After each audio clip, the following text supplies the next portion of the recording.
저들이 말씀하시는 하나님의 놀라우신 은혜가 이 시간 각자 성령으로 부어질 수 있도록 인도하여 주옵소서. 감사드리며 우리 주 예수 그리스도 이름 받들어 기도드렸사옵나이다. 아멘. 자, 이제 우리가 오늘 창세기 4장을 이렇게 봅니다. 창세기 4장을 보면 이 창세기 4장과 우리 오늘은 사람이 하나도 없으니까 이상하네. 자, 우리 창세기 4장을 쭉 보면 여러분 창세기 1장, 2장, 3장, 4장을 통해서 보면 4장은 전체적으로 가인에 대한 이야기입니다.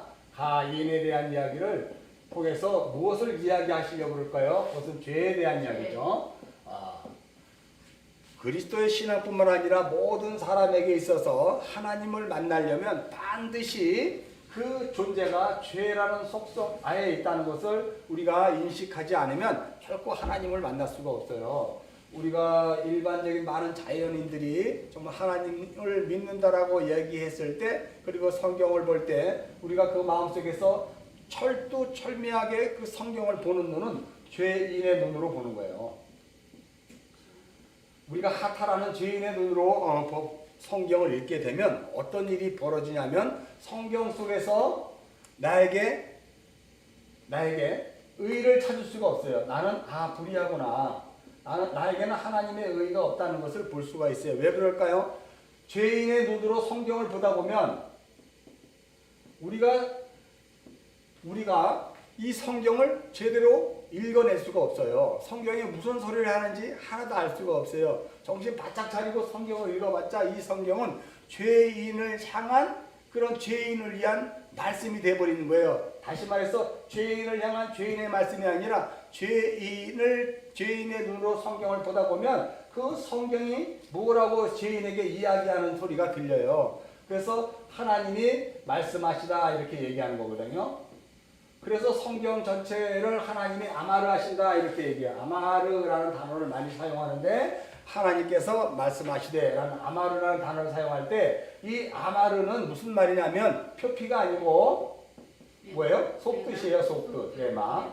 그래서 우리가 죄인의 눈으로 성경을 볼 때 성경이 나에게 화답을 해주는데 그것은 하나님의 말씀이라고 그러고 그 말씀은 표피로 받는 사람과 속뜻으로 보는 사람이 있다니까요.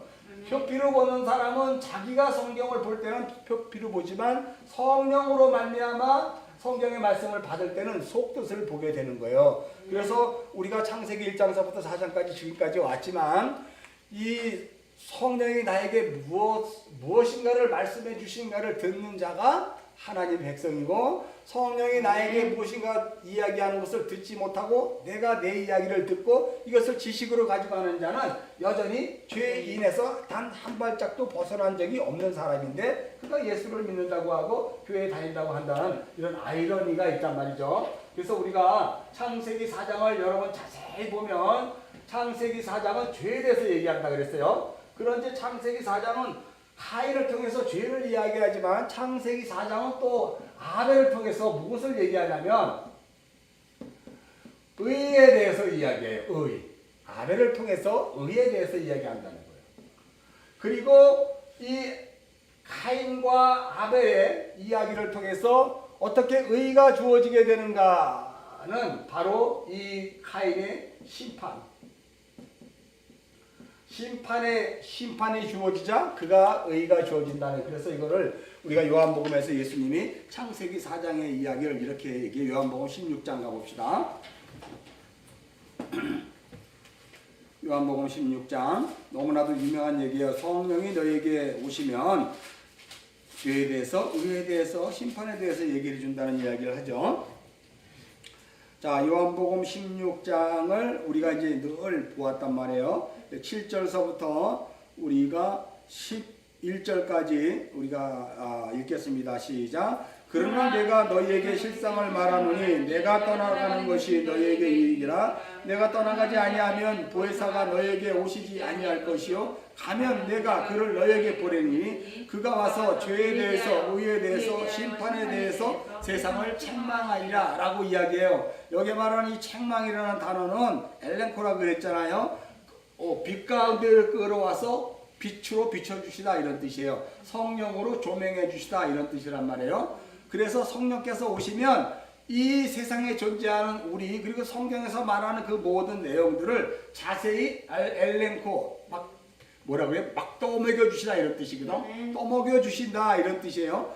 그래서 떠먹여 주시는데 뭐에 대해서 떠먹여 주시냐는 거예요. 그것은 9절에 보니까 죄에 대해서라고 이야기해요.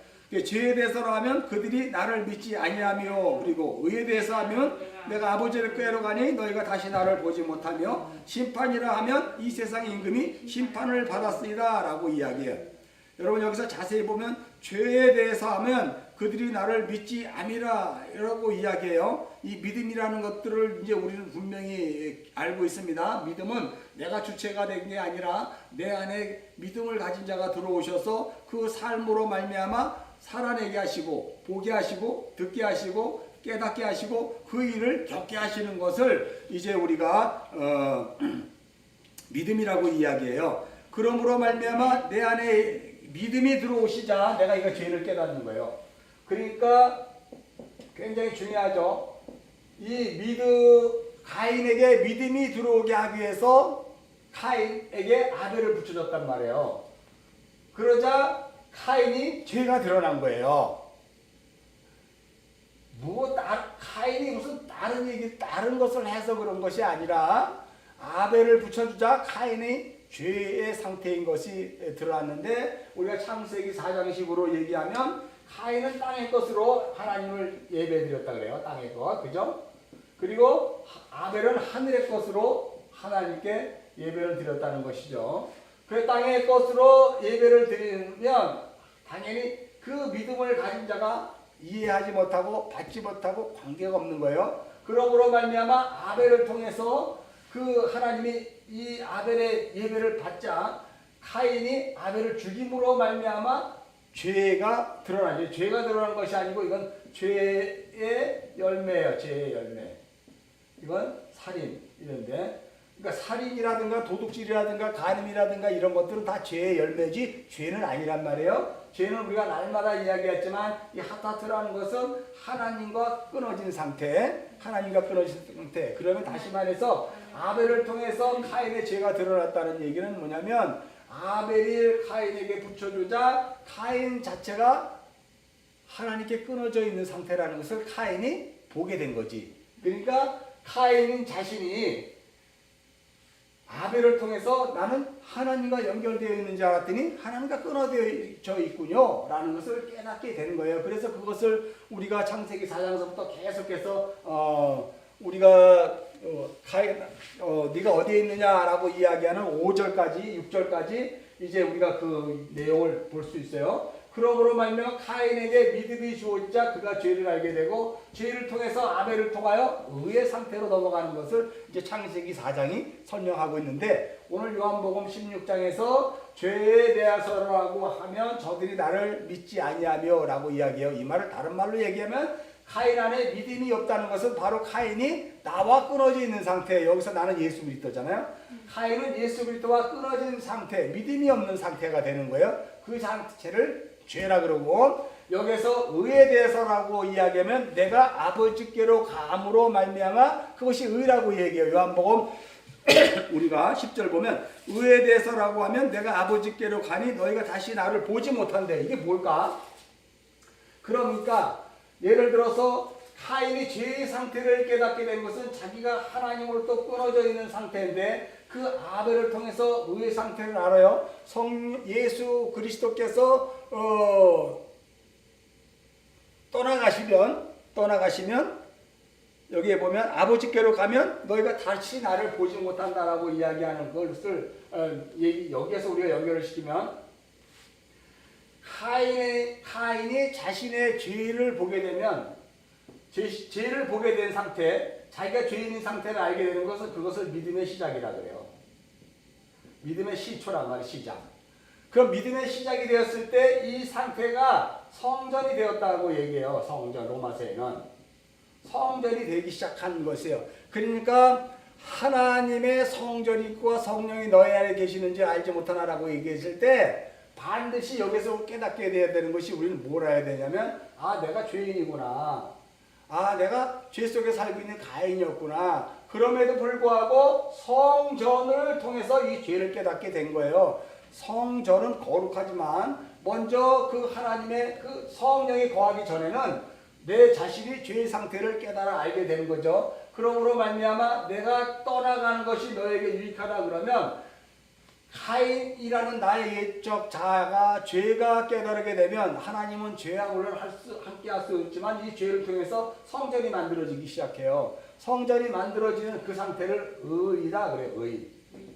의라고 이야기하는 거예요. 그러니까 성전이 되지 못한 사람을 뭐라고 얘기해요?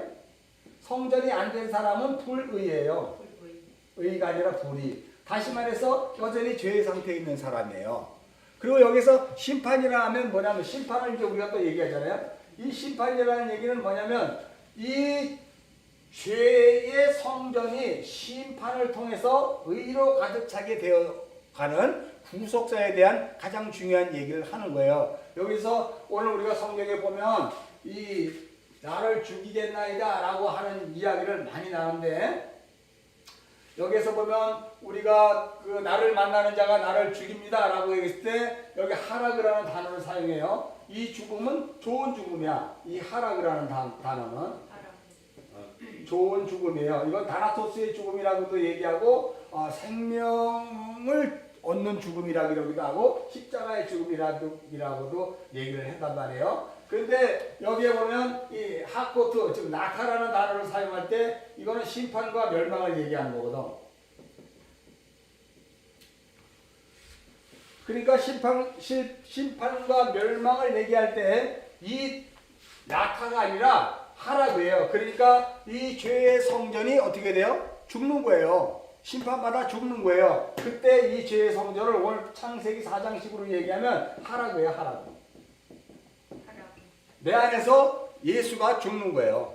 내 안에서. 그리고 또 내가 죽는 거예요. 그때 비로소 그걸 심판이 이루어졌다라고 얘기해요. 자, 그래서 요한복음 16장은 오늘 창세기 4장의 이야기를 그대로 하고 있다는 것을 우리는 잘 기억하면, 자, 우리가 그 12절 우리를 한번 12, 13절 한번 읽으면 이런 말이 있습니다. 요한복음 16장 12, 13절 내가 아직도 너에게 이를 것이 많으나 지금 너희가 감당하지 못하리라. 그러나 진리의 성령이 오면 그가 너희를 모든 진리 가운데로 인도하시리니 그가 스스로 말하지 않고 오직 들은 것을 말하며 장래일을 너에게 알리시리라. 14절 그가 내 영광을 나타내리니 내 것을 가지고 너희에게서 알리겠습니다 라고 이야기해서 이제 성령의 이 성령이 그 모든 일들을 알려 주겠다고 하는데 창세기 4장으로 다시 한번 가보면 우리가 오늘 이제 창세기 4장 11절부터 15절까지 읽었지만 사실상 그 창세기 3장도 그렇고 날이 서늘할 때라고 이야기했던 하요의 날, 이 성령의 날이고요. 오늘도 여기에 보면 그 우리가 성경을 보면 14절 보면 주께서 오늘 이 지면에서 나를 쫓아내신 줄, 그래서 이 오늘이라는 단어를 얘기했는데 이 오늘이 욤이라는 단어를 사용했어요. 14절 보면 하욤이라는 단어를 사용해요. 그 날, 이게 다 성령의 날이에요. 그날 성령의 날, 정관사 하욤, 성령의 날, 성령에 의해서 이제 이 가인에게 의의 상태인 복음이 전해지게 되는데 그 의의 상태인 복음이 전해지기 위해서 심판이 동원되는 게 15절 얘기예요. 자, 그래서 우리가 다시 한번 성경을 보면 창세기 4장은 죄에 대해서다 라고 이야기할 때 지금 창세기 4장 1절서부터 우리가 쭉 보면 4절 5절이 카인이 안색이 변화했다는 것이 카인이 하나님으로부터 떨어져 있는 상태가 되었다는 것을 자기가 알게 되었잖아요. 6절까지가. 그래서 7절에 이렇게 내가 선을 행하면 어찌 낮을 넣지 못하겠느냐. 선을 행하지 않으면 죄가 네 문 앞에 엎드려 있다. 죄가 너를 원하나 너는 죄를 원할 것이다 라고 이야기해서 이 7절까지가 카인의 원래 상태가 죄라는 것이고 그리고 그 죄라는 것, 다시 말해서 하나님과 떨어진 상태를 카인이 알게 되자 8절에 카인이 그 아우를 살인하게 된 거예요. 죄의 열매가 드러나게 된 거예요. 8절. 자, 그래서 뭐 죄인이 돼서 살인한 것이 아니고 그 자체가 죄의 열매가 살인으로 이야기했어요. 그래서 우리가 묵상할 때 인간들이 하나님을 믿지 않는 상태, 성전되지 않는 상태에서 행하는 모든 것들은 다 살인이라 그래요. 살인. 구약의 이스라엘 백성들이 제사를 지낼 때 양을 잡으라고 그랬잖아요. 그 양을 잡으라는 것을 사실 아까 얘기했던 것처럼 하나님의 그 말씀의 그 뜻을 알았으면, 속뜻을 알았으면 그 양을 잡는 것이 무엇인지를 알았을 텐데 그들이 표피로만 알았다 보니까 계속해서 양을 잡는 거예요. 정결한 양, 흠없는 양, 비싼 양들이면 하나님 받으실 줄 알고 하나님을 향한 그 예배를 이야기한 것이 바로 카인의 예배잖아요. 구약의 이스라엘 백성들이 양을 잡았다는 것은 바로 그래서 이 카인의 예배, 즉 속뜻이 뭔지를 잘 알아야 돼요. 속뜻과 겉뜻에 대해서 우리가 자꾸 오해를 하면 안 돼요. 이스라엘 백성들은 계속해서 그것을 표피로 알았기 때문에 양을 잡았고, 우리는 속뜻을 안다면 양을 잡는다는 것이 뭐냐라고 얘기죠. 예수 그리스도의 6월절 어린 양 대신 양의 죽음, 그 죽음이 나에게 무엇을 주는가를 알라고 그러는 것이거든요. 마찬가지로 오늘 창세기 4장을 통해서 우리가 카인과 아벨의 이야기를 통해서 우리는 무엇을 알아야 되냐면, 내가 카인이라는 존재였다면 나는 카인과 똑같은 죄를 행할 수밖에 없는 존재라는 것을 우리는 반드시 알아야 된다는 것이죠. 그 행위가 바로 뭐냐면 다 살인이라는 거예요. 살인. 무슨 우리가 그냥 욕을 하거나 이런 모든 것들은 다 죄의 열매지 그것이 죄가 아니라는 것을 잘 기억하시기 바랍니다. 자, 그래서 9절에 하나님께서 이제 아벨이 어디 있냐라고 이야기하고 아벨을 부리고, 이제 그 형제의 핏소리가 땅에서부터 내게 호소한다라고 하는 이제 그 아벨이 어떻게 의의 성전이 되는가를 이제 설명을 해주고 있어요. 자, 여기서 우리가 10절까지 이야기했을 때, 지난 시간에 10절까지 얘기했는데, 내가 무엇을 행하느냐 10절 보면 내 아우의 핏소리가 땅에서부터 내게 호소한다라고 이야기해요. 자, 여기 보면 이 핏소리라는 단어가 피의 소리란 말이에요. 그러니까 땅에서부터 그 피가 소리를 친다는 것이죠.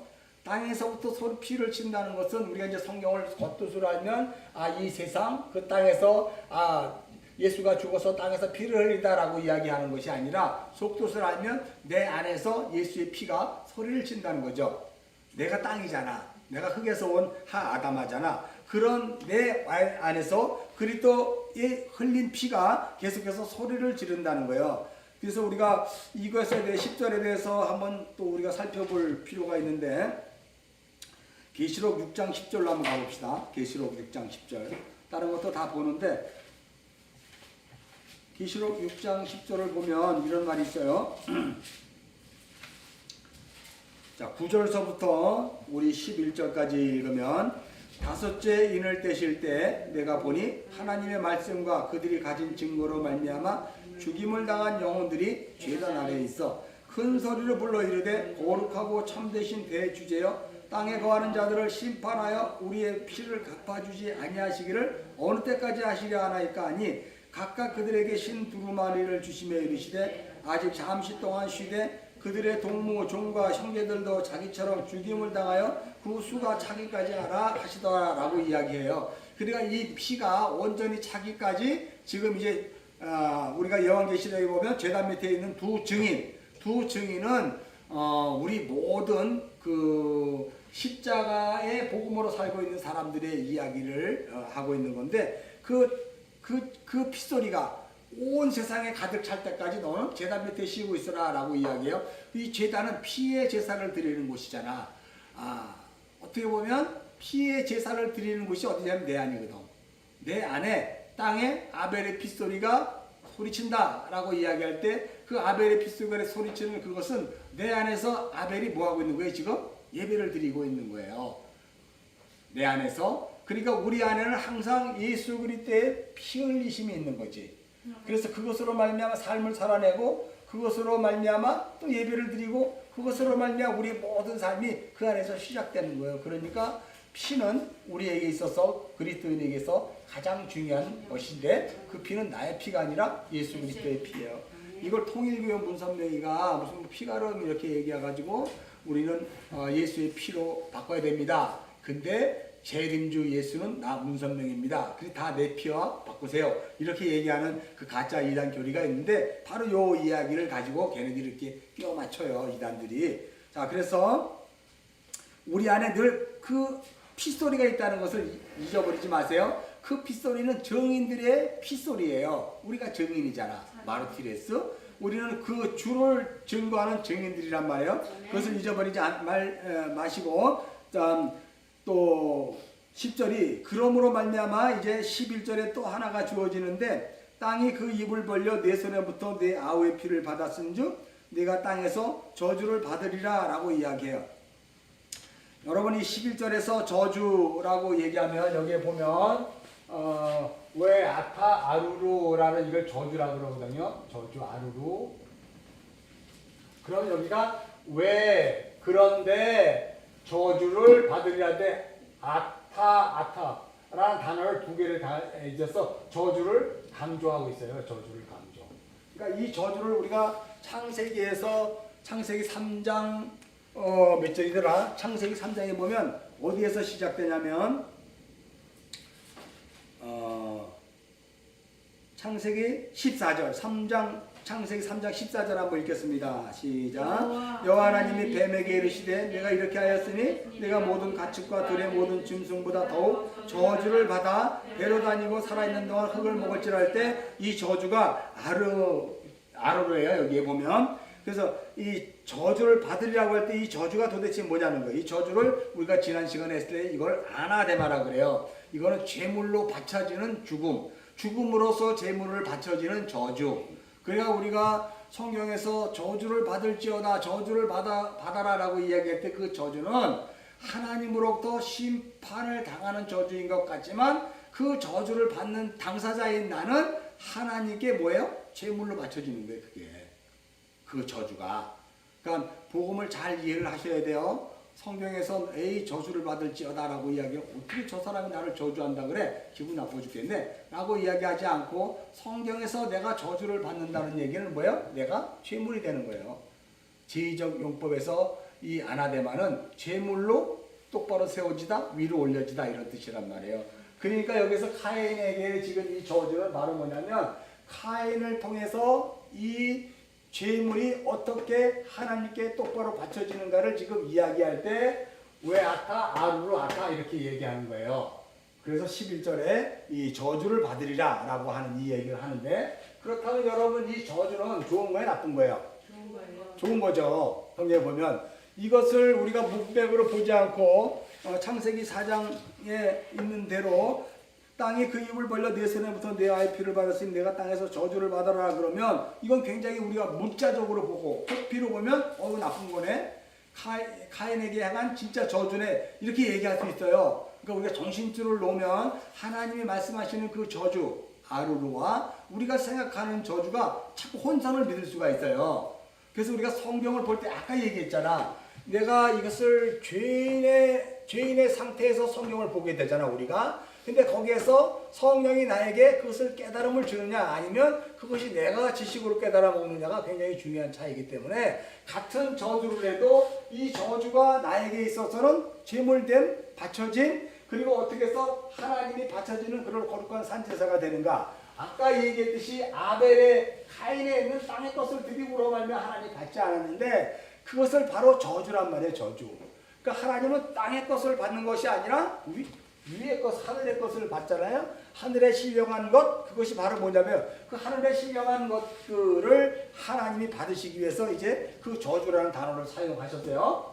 그러면 여기에 우리가 11절에 보면 땅이 입을 벌려서 내 손에부터 내 아우의 피를 받았다라고 이야기하는 것은 어떤 이야기냐면 이 저주를 통해서 하나님이 온전한 재물을 만드시겠다는 거지. 하나님이 받으시는 온전한 죄물을 만들겠다는 거예요. 이게 지금 카인은 어떤 상태냐면 죄의 상태라니까요. 카인은 하나님이 받을 수 없는 그런 상태란 말이에요. 그것을 하나님이 카인의 제물을 받으실 수 있는 근거가 바로 뭐냐면 하나님이 저주를 내려버리는 거야. 그래서 그 저주의 상태에서 그가 부서지고 그러므로 말미암아 그가 하나님께 바쳐지는 예물이 되는 거예요. 그러기 위해서 우리가 잘 알다시피 예수가 우리 안에 들어오셔서 먼저 십자가로 죽으시고 우리 안에 들어오셔서 나를 그의 삶으로 이끌어내시는 거, 그 죽음의 자리로 이끄시는 거, 그게 다나토스의 죽음이고 그게 하라그예요. 하라그의 자리로 가는 거예요. 그게 저주받은 죽음이란 말이에요. 자, 그래서 우리가 요거를 하나 우리가 성경을 한번 봐야 될 게 있는데요. 이 아나데마의 저주가 우리가 요한일서 3장 1절에서 5절을 다시 한번 찾아봅시다. 요한일서 3장 1절에서 5절을 이렇게 우리가 보면은요, 우리가 한번 읽을까요? 보라, 아버지께서 어떠한 사랑을 우리에게 베푸사 하나님의 자녀를 일컬음을 받게 하셨는가? 우리가 그러하도다. 그러므로 세상이 우리를 알지 못하면 그를 알지 못. 우리 여기에 보면 3장 1절에 보라, 아버지께서 어떠한 사랑으로 우리에게 베푸사 하나님의 자녀라 일컬음을 받게 되었는가? 어떻게 해서 카인이 그 제물을 하나님이 받으시는가? 어떻게 해서 카인이 하나님의 그 성전이 되는가? 어떻게 아벨의 피 뿌린 성전이 되는가를 지금 3장 1절에서 이렇게 이야기하는 거예요. 어떠한 사랑을 우리에게 베푸사 하나님의 자녀를 일컬음 받게 되었는가? 지금 설명하고 있죠. 그 사랑은 다나토스의 죽음, 예수가 십자가에서 죽으심으로 말미암아 우리가 이렇게 그 하나님이 받으시는 제물이 된 거예요. 이걸 이제 저주에 대한 것이죠. 죽음. 2절 보겠습니다. 사랑하는 자들아, 우리가 지금 하나님의 자녀라. 장래 어떻게 될지는 아직 나타나지 아니하였으나 그가 나타나시면 우리가 그와 같을 줄 아는 것은 그의 참모습 그대로 볼 것이기 때문이다. 여기 보면 지금은 우리가 하나님의 자녀인데 지금 이런 모습으로 우리가 하나님의 자녀예요? 지금 우리가 예수를 믿고 예수가 우리 안에 있어 하나님의 자녀라 그러면 우리가 날개를 달린다든가 우리 그냥 여기서 축지법을 쓸 수 있게 한다든가 그냥 말만 하면 코로나 바이러스를 탁 낫게 해주든가 이래야 되는데 이건 아무것도 아니지 않습니까? 라고 이야기하는 거예요. 2절이 사랑하는 자들아, 우리가 지금 하나님의 자녀인데 지금 이 모양 이 꼴로 사는 것에 대해서 너무 너희들 신경 쓰지 마. 너희가 지금 어떤 상태에서 구원받았는가를 안다면 지금 너의 삶의 상태를 보고 그것을 하나님의 자녀인 것으로 착각을 한다든가 그것으로 말미암아 은혜를 받았다든가 그것으로 사랑을 받은 그거를 자꾸 만들려고 하지 마, 이런 뜻이에요. 우리는 예수를 믿으면 자꾸 삶에서 예수 믿은 어떤 근거를 잡으려고 그러고 예수를 잘 믿었으니까 저렇게 복을 받았지 하는 어떤 그 이야기를 듣고 싶어 해요. 근데 여기서 무슨 이야기를 하냐면 사랑하는 자녀들아, 네가 카인이었잖아. 너 받을 수 없는 더러운 재물인데 네가 어떻게 해서 하나님 받는 재물이 되는지 아니? 그것만 해도 네가 어딘데? 그것만 생각해. 그게 하나님의 사랑이야. 이렇게 얘기하는 거예요 지금. 그런데 더 중요한 건 뭐냐면 그러나 장래에 어떻게 될지는 아직은 난 모른다. 이 성경이니까. 그러나 예수 그리스도 그가 나타나시면 우리가 누구와 같이 된다? 예수님과 같이 된다. 이게 하나님의 아들이에요. 우리가 주님 재림하시게 되면 우리가 예수님과 똑같은 모습이 되는 것이고 다시 말해서 하나님과 똑같은 모습이 되는 거예요. 그래서 창세기 우리가 1장 26절 27절에서 우리와 우리의 모양으로 우리의 형상대로 사람을 만들자 라고 했을 때 그 원래 뜻은 하나님의 아들이라 그랬잖아. 우리가 교회를 통해서 하나님의 아들을 만드는 거예요. 우리가 하나님의 아들이면 우리도 하나님이잖아. 맞는 거 아니에요?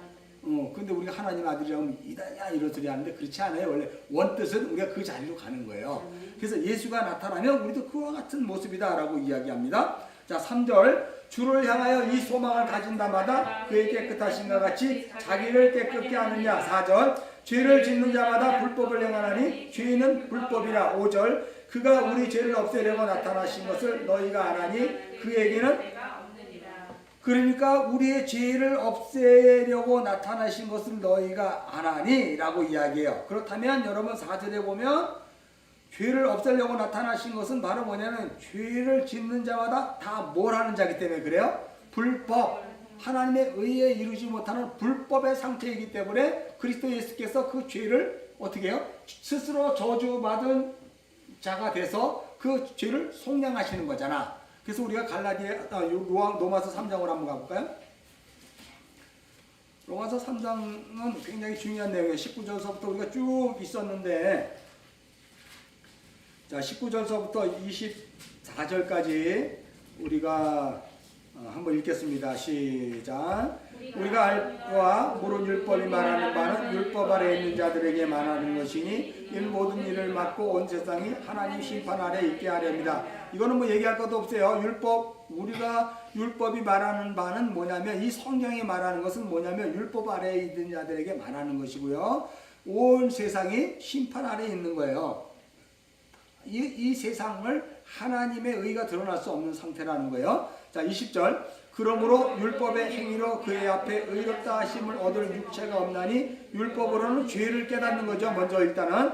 그런데 21절. 이제는 율법 위에 하나님의 한 의가 나타났으니 율법과 선지자들에게 증거를 받은 것이다 라고 이야기해요. 22절. 곧 예수 그리스도를 믿음으로 말미암아 모든 믿는 자에게 미치는 하나님의 의인이 차별이었음이라. 23절. 모든 사람이 죄를 범하였을 때 하나님의 영광에 이르지 못하더니. 24절. 그리스도 예수 안에 있는 성령으로 말미암아 하나님의 은혜로 값없이 의롭다함을 얻은 자 되니라. 여기 뭐 그리스도 안에 있는 성령이라는 말이 있어요. 아폴리트로시스라는 단어를 사용하는데, 이 성령이라는 것은 완전한 파괴를 의미해. 우리가 묵상했잖아요. 성령이라는 뜻은 무슨 대속의 의미도 있지만 중요한 것은 완전한 파괴예요. 그러니까 예수께서 완전한 십자가에서 완전히 파괴되신 것과 마찬가지로 우리도 완전한 심판에 보내져 파괴되는 거죠. 우리의 죄가 파괴되는 거예요. 우리 옛자가 불법이 파괴되어 버리는 상태예요. 그것이 속량이라는 뜻이에요. 그것이 속량됐다라고 얘기하는 것이죠. 우리가 또 하나 볼 것은 로마서 9장 3절인데 한번 찾아봅시다. 로마서 9장 3절 읽겠습니다. 시작. 나의 형제 곧 고륙의 친척을 위하여 내가 내 자신이 저주를 받아 그리스도에게 끊어질지라도 원하는 바다 라고 이야기한 이 저주, 아나다마의 저주, 사도 바울이 이러한 저주를 통해서라도 어떻게 돼요? 내 고륙 친척을 위해서 어떻게 해요? 정말 나는 그래도 괜찮다라고 이야기하는 내용을 우리가 이제 이렇게 복음을 해석을 할 수 있잖아요. 내 형제 고륙 친척을 위해서 내 자신이 저주를 받아서 그리스도에게서 끊어질지라도 원하는 바로다 라고 이야기해. 그러면 나는 지옥 가더라도 나 때문에 내 형제들은 천국 가야지, 이렇게 본단 말이에요. 문자적으로 보면 이 저주가 무슨 저주냐는 말이에요. 이게 아나데마라거든. 내가 어떻게 돼요? 내 고륙 친척을 위해서 내가 하나님께 바쳐지는 제물이 되는 거예요. 그죠? 하나님께 바쳐지는 제물이 되는 그 순간은 내가 심판당해 죽잖아. 그때는 그리스도에게 뭐예요? 끊어져 있는 상태지. 근데 우리에게 뭐가 있어? 부활이 있잖아. 부활의 영광의 복음을 지금 설명하고 있는 내용이지, 나는 지옥 가도 돼, 나는 우리 아버지만 구원받으면 돼, 이런 식으로 우리가 자꾸 문자적으로 보는데 이게 굉장히 위험하다는 거예요. 자, 이거를 우리가 로마서 8장에서 이렇게 해요. 그 앞절에서 뭐라고 얘기하냐면,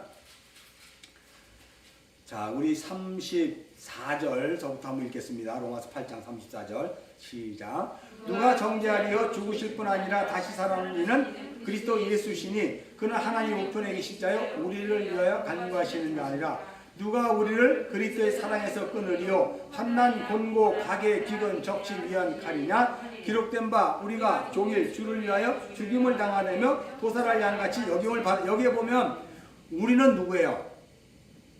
우리는 여기에서 나잖아.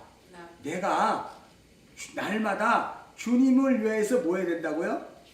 죽임을 당할 도살한 양같이 날마다의 삶을 살게 되는 거예요. 이걸 다나토라고 이야기해서 다나토스의 죽음, 이런 뜻으로 얘기하는 거예요. 이게 바로 아까 9장 3절에서 얘기하는 내가 고륙 친척을 위하여 내 자신이 저주를 받아 그리스도에 끊어질지라도 원하는 거다라고 이야기해요. 이건 간절히 소망한다, 이런 뜻이야. 이 저주받은 삶을. 사도 바울은 이 저주받은 삶을 간절히 원했다는 거예요. 그걸 9장 3절에서 끊어질지라도 원하는 바로다 그랬어요.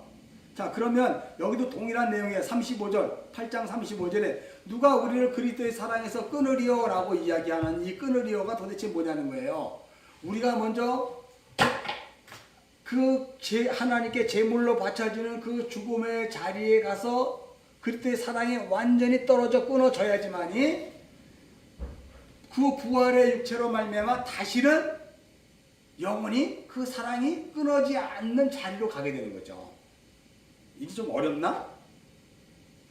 자, 그러면 어려우면 우리가 31절, 8장 31절 한번 찾아서 우리 읽겠습니다. 시작. 그런즉 이 일에 대하여 우리가 무슨 말을 하리요? 만약 하나님이 우리를 위하시면 누가 우리를 대적하리요? 자기 아들을 아끼지 아니하시고 우리 모든 사람을 위하여 내주신 이가 어찌 그 아들과 함께 모든 것을 우리에게 주시지 아니하겠느냐? 누가 능히 하나님께 택하신 자를 고발하리요? 의롭다 하신 이는 하나님이시니 누가 정죄하리요? 죽으실 뻔하나 다시 살아나시는 이는 그리스도 예수시니 우편에 계신 자요 우리를 위하여 간구하시는 자다.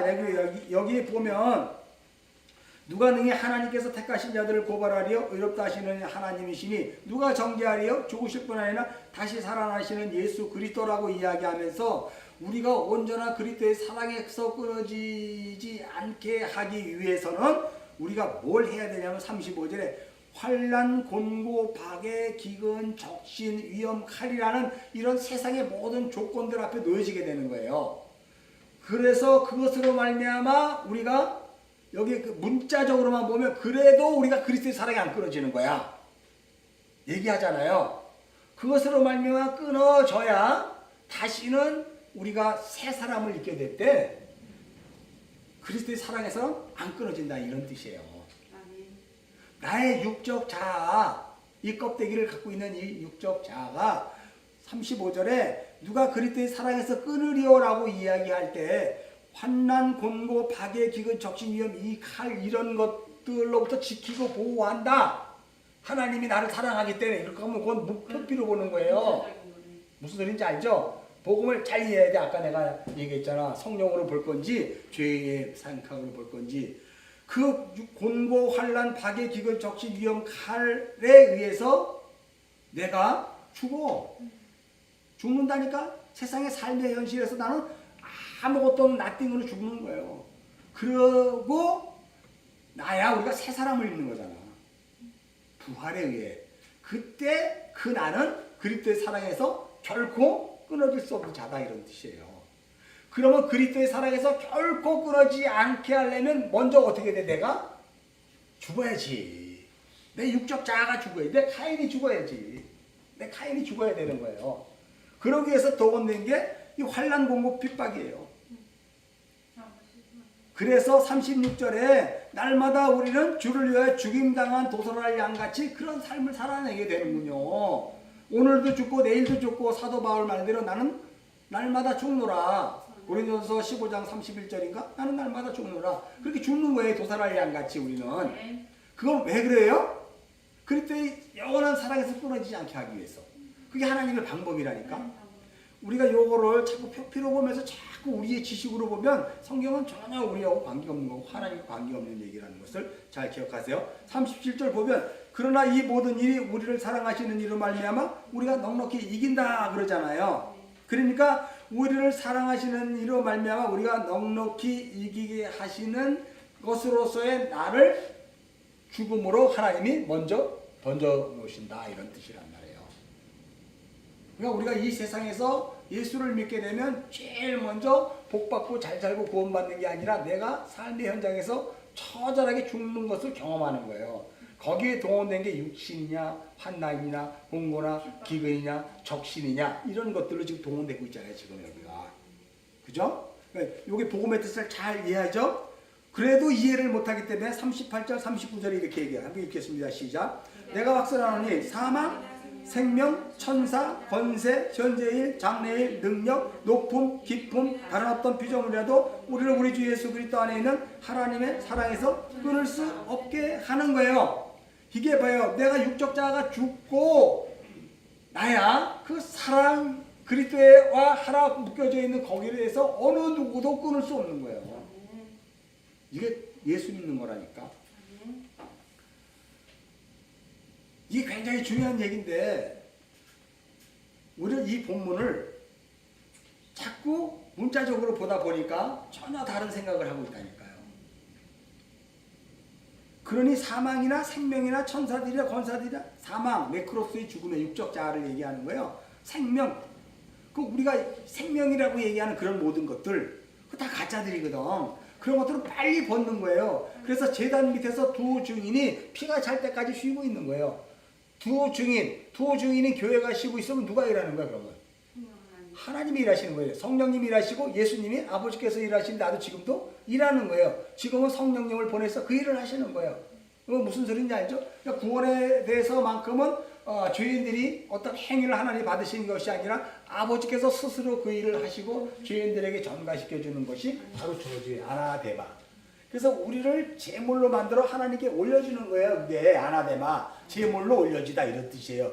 카인의 제물은 안 받았잖아. 이 아벨은 하나의 상징으로 보는 거예요. 예수 그리스도의 피 뿌림으로 주어지는 십자가를 상징으로 보여주는 것이고, 이 아벨이 땅의 것으로 드렸던 이 제물이 저주를 받음으로 이제부터 이 11절, 12절, 13절, 12절이 이제 그렇게 해서 하나님께 바쳐지는 거룩한 산제사가 되는 것을 지금 설명하고 있다는 거죠. 이해해요? 여기까지가 자, 그래서 우리 창세기 4장으로 다시 갑시다.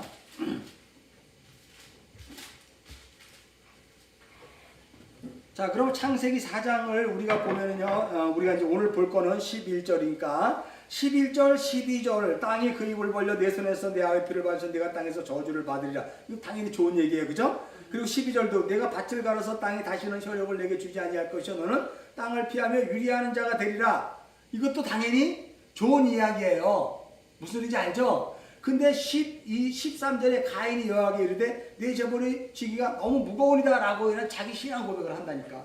그때 비로소 가인이 자기가 죄벌로 말미암아 삶을 살아간다면 더 이상 자기는 어떻게 돼요? 끝이구나를 아는 거예요. 그때 비로소 가인이 자기 것으로 드리고 자기 것으로 하나님께 드리고 그러한 상태로 있던 가인에게 비로소 자기가 어떤 존재인지를 깨닫게 하는 게 13절에 가인의 고백이 일어나잖아. 그러니까 여러분 잘 보세요. 우리가 문자적으로 보면 11절, 12절의 이야기를 가인이 보고 겁신하고 두려워가지고 큰일 났네. 아이고 내가 제법 너무 무거워요. 하나님 나 좀 고쳐주세요. 이렇게 했다고 생각하며 문자로 보는 거예요. 무슨 말인지 알죠? 왜냐하면 우리가 여태까지 볼 수 있는 눈, 귀, 코는 나의 인본주의적인 복음에 묻혀있기 때문에 이것조차도 그렇게 본다니까요.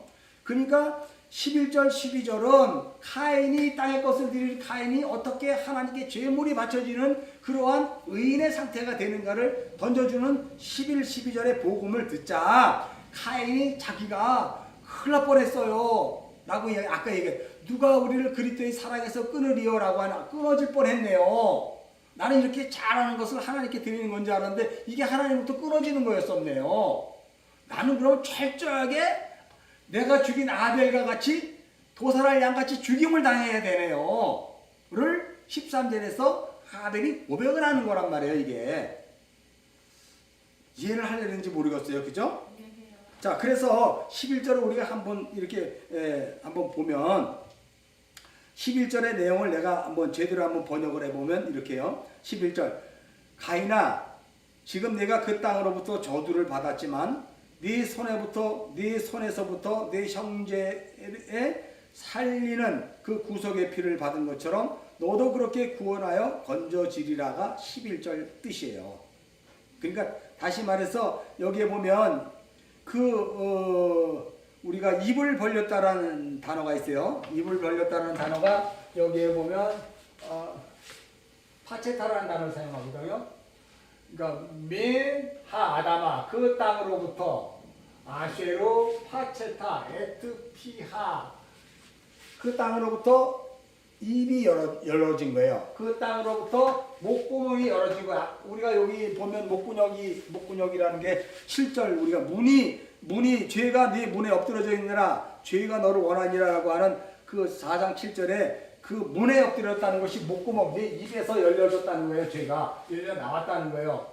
자, 그래서 그 입을 통해서 네 입 그 7절에 이 입은 뭐냐면 죄의 상태를 드러내게 하는 입이란 말이에요. 창세기 4장 7절에 내 죄가 문지방에 엎드려졌다 이런 뜻이잖아요. 창세기 4장 7절 그것이 파타흐란 말이에요. 파타흐 파체타 파타흐인데 그것이 우리가 4장 7절에서 얘기할 때 내 안에 이 열린 목구멍. 우리가 로마서 3장 1절 몇 절이죠? 그거 했잖아. 내 입은 독사의 독이고 뭐 열린 입이면서 무덤 빠른 피 흘리는 뭐 이런 거 했잖아. 그게 바로 그 입이란 말이에요. 그 입에서부터 파체타예요. 파체타가 바로 뭐냐면 해방시켜주겠다 이런 뜻이야. 파체타 해방. 그러니까 여기에 보면 입을 벌려 네 손에부터 아우의 피를 받았기 때문에 그 내가 아벨 피, 그리스도 예수의 피를 받았기 때문에 어떻게 돼요? 해방하게 된다는 뜻이에요. 자, 라카흐 에트 덤에 아이카 미아데카라고 이야기하는데 여기서 우리가 자세히 보면 콜 데메라는 피소리거든요. 10절의 피소리인데 이게 그 피야. 에트 데메. 그 아벨의 땅에서부터 외치는 그 피의 소리. 그 피의 소리란 말이에요. 그런데 여기에 보면 이게 복잡한데 여기에 보면 손이라는 뜻이 있어. 여기에 요드라는 게 여기 손이거든요. 근데 여기가 맴이라는 전치사가 붙었어요. 뭐로부터 손으로부터라고 이야기하는. 근데 여기에 역격이야, 역격.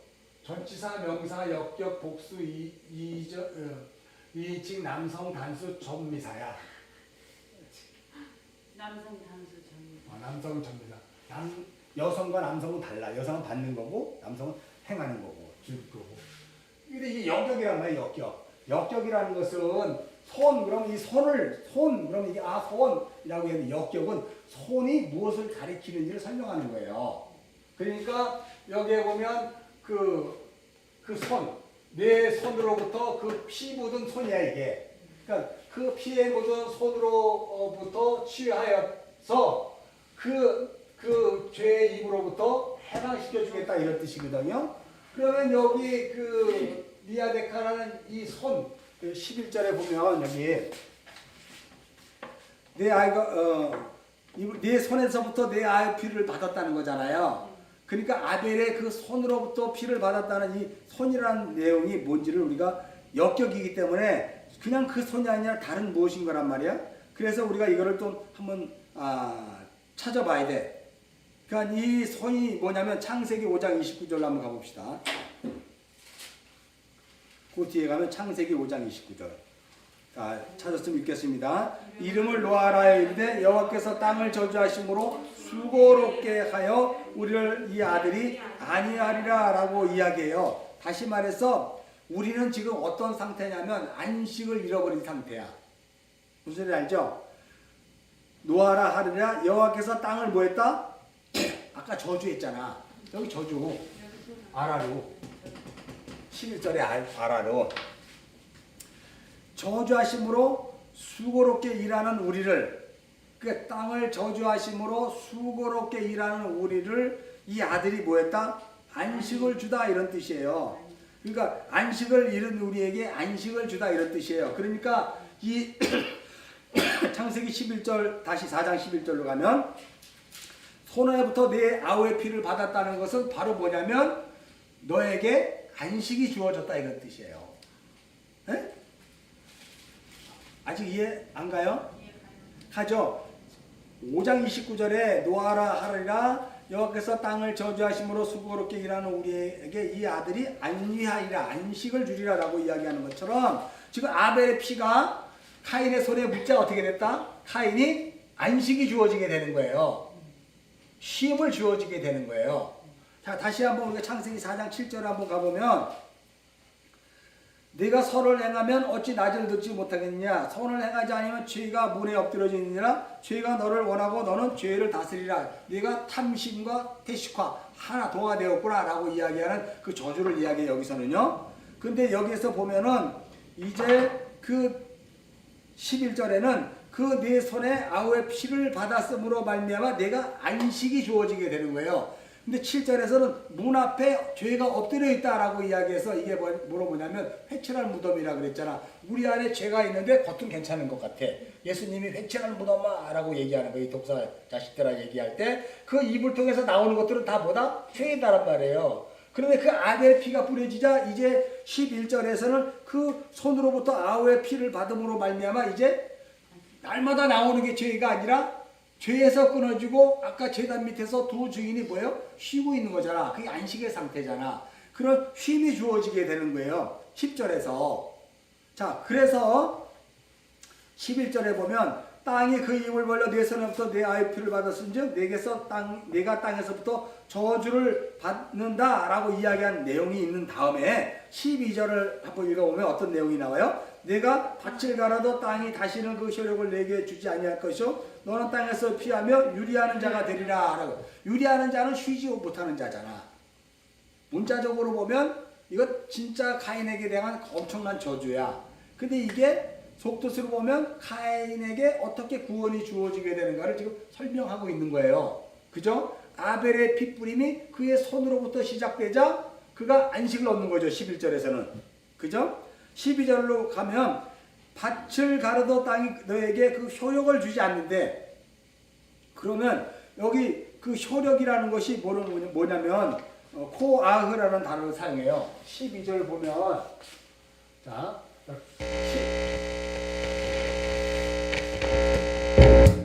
키라고 그러는데 이게 접속사인데요. 타아보드 에트 하나마 네가 그 땅을 경작할 때 내가 그 땅을 경작한다 그랬어요. 그러면 그 창세기 4장 1절서부터 우리가 6절까지 보면 그 경작은 땅의 것으로 드리는 거잖아. 하나님께 받지 않는 거잖아. 근데 여기서 이제 내가 그 땅을 경작할 때라고 이야기해요. 로 토세프 베트 코아우 라크라고 이야기해서 코아우라는 것은 효력이에요. 효력, 능력, 세심. 세심.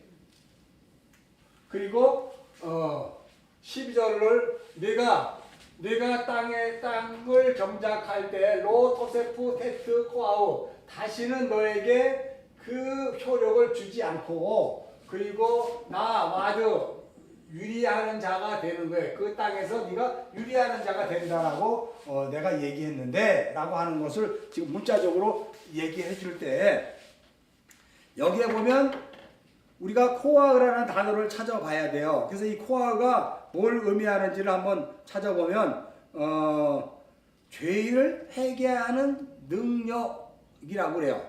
코아흐라는 것은 죄인을 회개하는 능력. 자, 그래서 우리가 마태복음 9장 12절로 한번 가봅시다. 마태복음 9장 12절.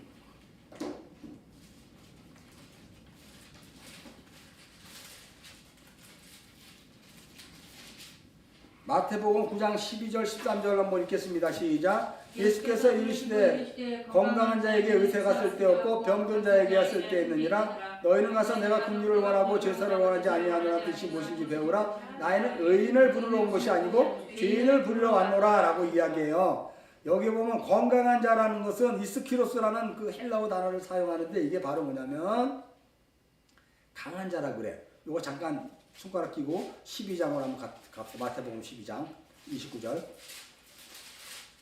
마태복음 12장 29절 한번 읽겠습니다. 시작. 사람이 먼저 강한 자를 결박하지 않고서야 어떻게 그 강한 자의 집에 들어가서 그 세간을 강탈하겠느냐? 결박한 후에야. 그래서 강한 자라는 것은 사탄의 세력, 마귀의 세력, 자기 스스로 하나님 없어도 돼요 라고 자기에 충만한 자라는 거예요. 그걸 강한 자라 그러고 마태복음 9장에서는 무슨 자라 그러면 건강한 자라 그래. 무슨 소리인지 알죠? 그러니까 카인의 옛자를 가지고 있던 카인의 상태가 건강한 자야. 그리고 아벨은 아픈 자, 병든 자야. 병든 자로 등장한 거예요. 여기에 보면. 자, 쉽게 해서 원래 카인은 건강한 마태복음 9장 12절을 보면 건강한 자에게는 의사가 쓸데없고 병든 자에게 쓸데가 아니라 그래서 카인은 자기 스스로 건강한 자인 줄 알았잖아. 근데 아벨을 보냈잖아. 그러면 카인은 무슨 상태야? 병든 자잖아. 자기 상태를 못 본 거예요. 죄이기 때문에. 그게 자기가 건강한 병든 자야. 자기는 이제 죽음으로 갈 수밖에 없는 자인데 카인을 보내서 그거를 알라고 했더니 자기가 건강한 자라고 생각하고 아벨을 죽여버린 거야. 내가 건강한 자라고 생각하고 나 예수 필요 없어요. 나 열심히 세상에서 잘 먹고 잘 살다 가면 됐지 뭘. 이렇게 하는 거예요. 예수와 나 상관없어요. 이렇게 하는 거예요. 그게 건강한 자들이고 자기에 충만한 자라고 옛적 자에 있는 카인의 상태를 얘기하는 거란 말이에요. 무슨 소리인지 알죠? 자, 이런 건강한 자에게 어떻게 그 구원하는 능력, 복음이 주어지는가? 호아우. 아까 12절에 한 내용을 찾는 거예요. 자, 그런데 13절에 나는 긍휼을 원하고 제사를 원치 아니하노라 라고 얘기해요. 긍휼은 뭐예요? 긍휼은 하나님 아버지의 마음이잖아. 그리고 제사는 뭐예요? 제사는 겉뜻이라고. 긍휼을 설명하기 위한 것이란 말이에요. 긍휼을 설명하기 위한 것이 제사인데 우리는 자꾸 제사를 행함으로 말미암아 하나님 나에게 긍휼을 주실까? 반대로 생각하고 있는 거거든. 우리가 제사를 행하게 되면 우리가 거기에서 하나님이 뭘 주실까가 아니라 하나님의 긍휼이 우리에게 임하게 되는 거죠. 긍휼을 얻기 위해서 제사를 드리는 건 아니라는 것을 잘 기억하셔야 됩니다. 그러므로 말미암아 나는 의인을 부르러 온 것이 아니라 죄인을 부르러 왔다 그랬어요. 자, 여기에 보면 이 의인, 정말 자기 스스로 옳다고 생각하는 거, 내 말이 법이라고 생각하는 사람들, 그런 사람이 아니라 자기에게 의의가 없는 상태가 의인, 죄인이잖아. 그죠? 그 죄인에게 왔다는 거예요. 누가복음 5장 32절로 가보면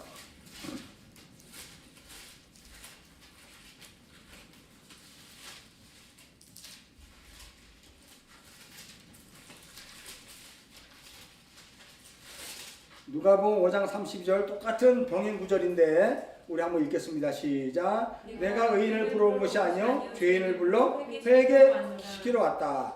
여기에는 이제 회개라는 단어가 더 첨가됐어. 건강한 자에게 의사 쓸데없고 병든 자에게 쓸데있는데 내가 의인을 부러운 것이 아니고 죄인, 내 안에 의의가 없습니다 라고 고백하는 그 아벨과 같은 병든 자에게 찾아와서 뭐한다? 회개시킨다는 거예요. 메타노에야, 다시 회개를 시킨다는 뜻이죠. 그러니까 이 회개가 또 우리는 뭔지를 잘 알아야 돼. 고린도후서 7장 10절로 한번 가봅시다.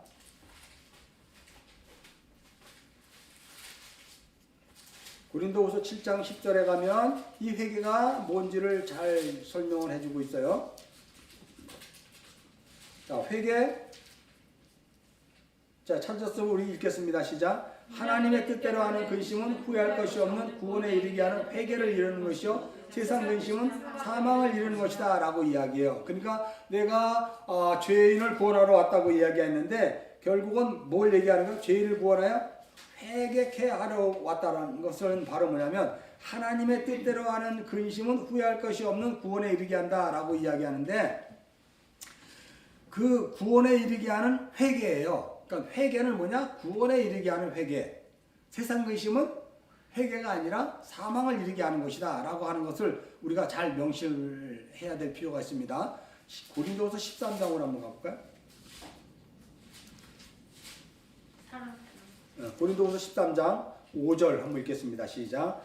너희는 믿음 안에 있는가? 너희 자신을 시험하고 너희 자신을 확증하라. 예수 그리스도께서 너희 안에 계신 줄을 너희가 스스로 알지 못하냐? 그렇지 않으면 너희는 버림받는. 여기에 보면 너희가 믿음 안에 있는가? 너희 자신을 시험하다. 이게 페이라조라는 단어를 사용하는데 페이라조라는 것은 뭐냐면 내 안에 구원의 능력이 없는 것을 내 삶을 통해서 아는 상태. 시험, 페이라조. 시험, 하나님의 시험은, 하나님이 나에게 하는 시험은 뭐냐면 내가 내 안에 의의가 없는 거, 의의가 없는 거, 내가 이 상태로 가서 구원할 수 있는 능력이 없는 거, 병든 자인 것을 깨닫게 하는 것이 페이라조예요. 시험. 그러니까 하나님 우리를 시험하셨어 라고 이야기할 때 이 시험은 내가 내 의로 충만한가 아니면 내 의가 전혀 쓸데없는 것이고 나는 병든 자인 것을 깨닫게 하는 건가. 그게 시험이에요. 페이라조.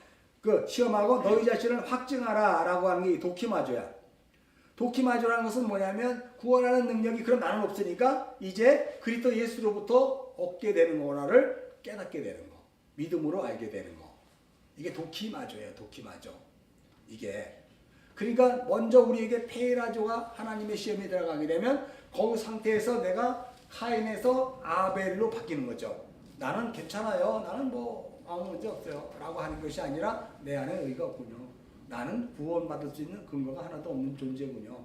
나는 하벨과 같은 나띵 존재요. 허무한 존재군요를 깨닫게 되는 거예요. 그걸 도키마조야. 그러므로 말미암아 예수가 아니면 내가 결코 살아갈 수 없는 그런 존재네요. 구원받을 수 없는 존재네요 라고 하는 것을 깨닫는 거예요. 그래서 이렇게 얘기해요. 예수 그리스도께서 너희 안에 계신 줄을 너희가 뭐한다? 스스로 알지 못하느냐라고 얘기해요. 이 말은 무슨 얘기예요? 내가 내 안에 예수가 있는 거라고 얘기하는 게 아니라 조금 아까 설명한 것처럼 내 안에 스스로 구원할 수 있는 능력이 있는가? 없는가? 없다면 내 안에 예수가 있는 것이고 있다면 내 안에 예수가 없는 거지. 그러니까 성경을 우리가 자꾸 반대로 그걸 자꾸 오해를 자꾸 해요. 그죠? 내 안에 예수가 없는 상태, 내 안에 예수가 있는 상태를 여기서 그대로 얘기해요. 너희 안에 예수가 있다면 네가 지금 어떤 상태다? 병든 자야. 내가 의를 행할 수 없는 존재야. 내 안에 예수가 있다면 그런 자고 내 안에 예수가 없다면 너는 타인이야. 너는 네 의를 가득 찬 사람이야. 넌 지식으로 가득 찬 사람이야. 이렇게 얘기하는 거예요. 지금 여기에서. 자, 그런 상태에서 알았다면 그렇지 않으면 너는 버림을 받았다라고 얘기해요. 이게 도키보스라는 단어를 사용하는데 불합격됐다 이런 뜻이야. 불합격됐다. 이게 뭐냐면 너희가 지금 구원 받았는지 안 받았는지를 너희 삶에서 넌 알 수 있어. 이거 무서운 얘기하는 거예요 지금. 페이라조를 통해서 도끼마조를 알게 될 때 비로소 내가 예수 안에 구원받은 존재인지 아닌지를 알게 돼요. 이게 합격 불합격은 어떻게 될까? 내 안에 나오는 그 배설물로 알게 되지. 그 배설물로 알게 된다니까. 그 배설물이 날마다 버려지면 어떻게 되는 거예요? 내 안에 예수가 있잖아. 예수가 그 배설물을 날마다 버리잖아. 그 배설물이 없으면 나만 있는 거지. 예수와 관계없는 거죠. 우리가 버림받은 자지. 우리가 예수를 믿는다는 건 우리가 교회가 된다는 것은 끊임없이 배설물을 토해내는 사람이에요. 끊임없이. 내가 토해내는 게 아니라 내 안에 예수가. 그렇다면 내 안에 예수가 끊임없이 내 안에 있는 그 배설물들을 토해내게 하기 위해서 삶의 자리로 세상 한가운데 보내버리거든. 그리고 수많은 예수 믿는 사람들과 이렇게 비교시켜요. 그래서 그들이 뭘 토해내는가 봐. 저기는 장로고 저기는 선교사가 돼서 나는 교회를 10개 줬고 나는 새벽기도 한 번도 안 빠졌다는 것을 자꾸 배설물로 내는데 나는 내놓을 게 없네. 나는 더러운 똑똑이밖에 없어. 내놓을 게 없네. 이 차이를 알아요? 그렇다고 그럼 나는 공부한 자로 나는 어떻게 해요 하나님? 라고 하는 나띵이잖아. 그 나띵의 상태에서 우리가 입이 있다고 하는데 말을 할 수 있을까? 내가 안다고 한다고 해서 그걸 결정할 수가 있을까? 그래서 오늘 그 자리에서 무릎 꿇는 자리로 갈 수밖에 없는 거지. 예수 믿는 사람이. 그 배설물이 하나도 하나님 앞에서 영광스러운 게 아니잖아. 그 세상 사람들은 자기가 내놓는 그 배설물로 하나님께 복 받았고 하나님으로 말미암아 내가 이렇게 됐어요라는 것을 다른 사람한테 증거를 보이잖아. 근데 하나님은 그걸 똑똑하다고 그러거든. 근데 우리는 반대란 말이에요 이게. 그러니까 창세기 4장에서 죄와 의에 대해서 우리는 이제 분명히 구별이 가야 되는 거예요. 우리가 생각하는 방식과 전혀 다른 방식에서 내 안에 뭐가 일어나는데 그것을 세심하게 내가 판단하고 지켜봄으로 인해서 내가 무슨 열매를 맺고 있는지를 보지 않으면 나는 아무리 교회를 내가 다녔고 선교사라고 해도 다 아직 구원에 이르지 못한 자예요. 믿음이 없는 자예요. 이게 굉장히 중요한 거예요. 내가 3만 명 담임 목사라고 해도 그 배설물이 딱 봤을 때 아니면 그건 X야. 오늘날 그런 목자들 찾아보기 힘들어. 그냥 어느 정도 조금 강대성 높은 데 있으면 다 난리가 나. 막 그냥 해외에 나가서 선교한다고 그러고 막 난리가 나는 거예요. 그런 배설물들을 어떻게 그게 하나님께 영광 드린다 그러고 봐도 그런 것들을 보면 우리가 너무 안타까워. 복음을 전혀 모르는 거예요. 자, 우리 다시 창세기 4장으로 넘어가면 창세기 4장으로 넘어가 이 코아흐라는 것은 바로 뭐냐면 죄인을 회개하게 하는 그 능력이라는 거예요. 이게 우리가 지금 몇 절 하냐면 12절 하는 거예요. 땅에서 12절 밭을 갈아도 다시는 그 효력을 내게 주지 아니할 것이라는 이 효력이 바로 죄인을 회개케 하는 그 능력을 하나님에게서부터 받는 것이고 내가 확인하는 거야 이 삶에서. 그래서 우리가 이사야서 40장 31절 한번 봅시다. 이사야서 40장 31절.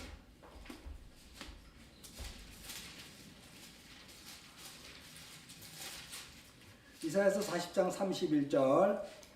자, 한번 봅시다. 읽겠습니다. 시작. 오직 여호와를 앙망하는 자는 새 힘을 얻으리니 독수리가 날개치며 올라감을 얻을 것이요 다른 박제라 해도 곤비하지 아니하겠고 걸어가도 피곤하지 아니하리라 라고 이야기해요. 여기에 보면 앙망하다라는 단어와 카바라는 단어를 사용하거든. 그거는 뭐냐면 그 말씀에 담겨있는 그 진리를 은혜로 알게 된 상태를 앙망하는 자야. 여호와를 앙망하는 자는 뭐냐면 그 말씀의 진리를 알게 되자 그가 여호와를 앙망하는 거야. 그 말씀의 진리의 뜻을 모르면 세상을 앙망하거든. 세상에서 나의 육적 자아를 끌어들여 챙기려고 하는 것을 갈망하는데 그 여호와를 앙망하는 이 카바라는 단어는 오직 말씀에 그 담겨있는 그 뜻, 의미를 진정으로 알게 되었을 때 그때 비로소 뭐가 나오냐면 새신, 호화흐, 효력 이렇게 나오는 거예요. 다시 말해서 하나님이 우리에게 그 효력, 새심을 주는 거예요. 그러니까 카인에게 지금 내가 땅에 받아도 다시는 너에게 효력을 주지 않고 넌 땅에서 유리한 자가 되리라고 하는 이 표피적인 단어조차도 이 효력이라는 단어를 통해서 너희에게 뭐가 된다고? 카인아, 네가 내 상태가 어떤지를 깨닫게 될 때라고 이야기하는 것에서 지금 이 대화예요. 하나님의 대화. 그 코아으라는 것은 하나님이 주시는 이 말씀의 진리를 통해서 내 안에 내올 수 있는 것이 아무것도 없습니다 라고 하는 고백되어진 것이 있을 때 비로소 땅에서 효력을 내어주지만 그러나 그것이 자기 일을 충만할 때는 어떻게 돼요? 가시덤불과 엉겅퀴를 내는 거예요. 그러니까 창세기에 보면 요 12절만 보더라도 이게 창세기 3장에 아담에게 내린 저주거든. 여자는 잉태하는 고통일 것이고 하아담은 땅을 가로도 땅에 가시덤불과 엉겅퀴를 낸다는 거예요. 그것도 우리가 지난번에 복음으로 얘기했기 때문에 전혀 다른 얘기라는 걸 알았던 것처럼 마찬가지로 여기도 땅이 너에게 효력을 주지 못할 것이다. 그러나 내가 하나님의 복음을 정확히 진리가 뭔지를 알고 있다면 내 안에서 뭐가 나온다? 호아우, 하나님의 능력이 새 힘이 생긴다는 거예요. 그래서 독수리 날개 치고 올라가듯이 라고 하는 이사야 40장에 그 얘기가 나온단 말이에요. 그죠? 자, 그래서 우리가 또 하나 알아볼게요. 이사야 50장 2절. 이사야 50장 2절.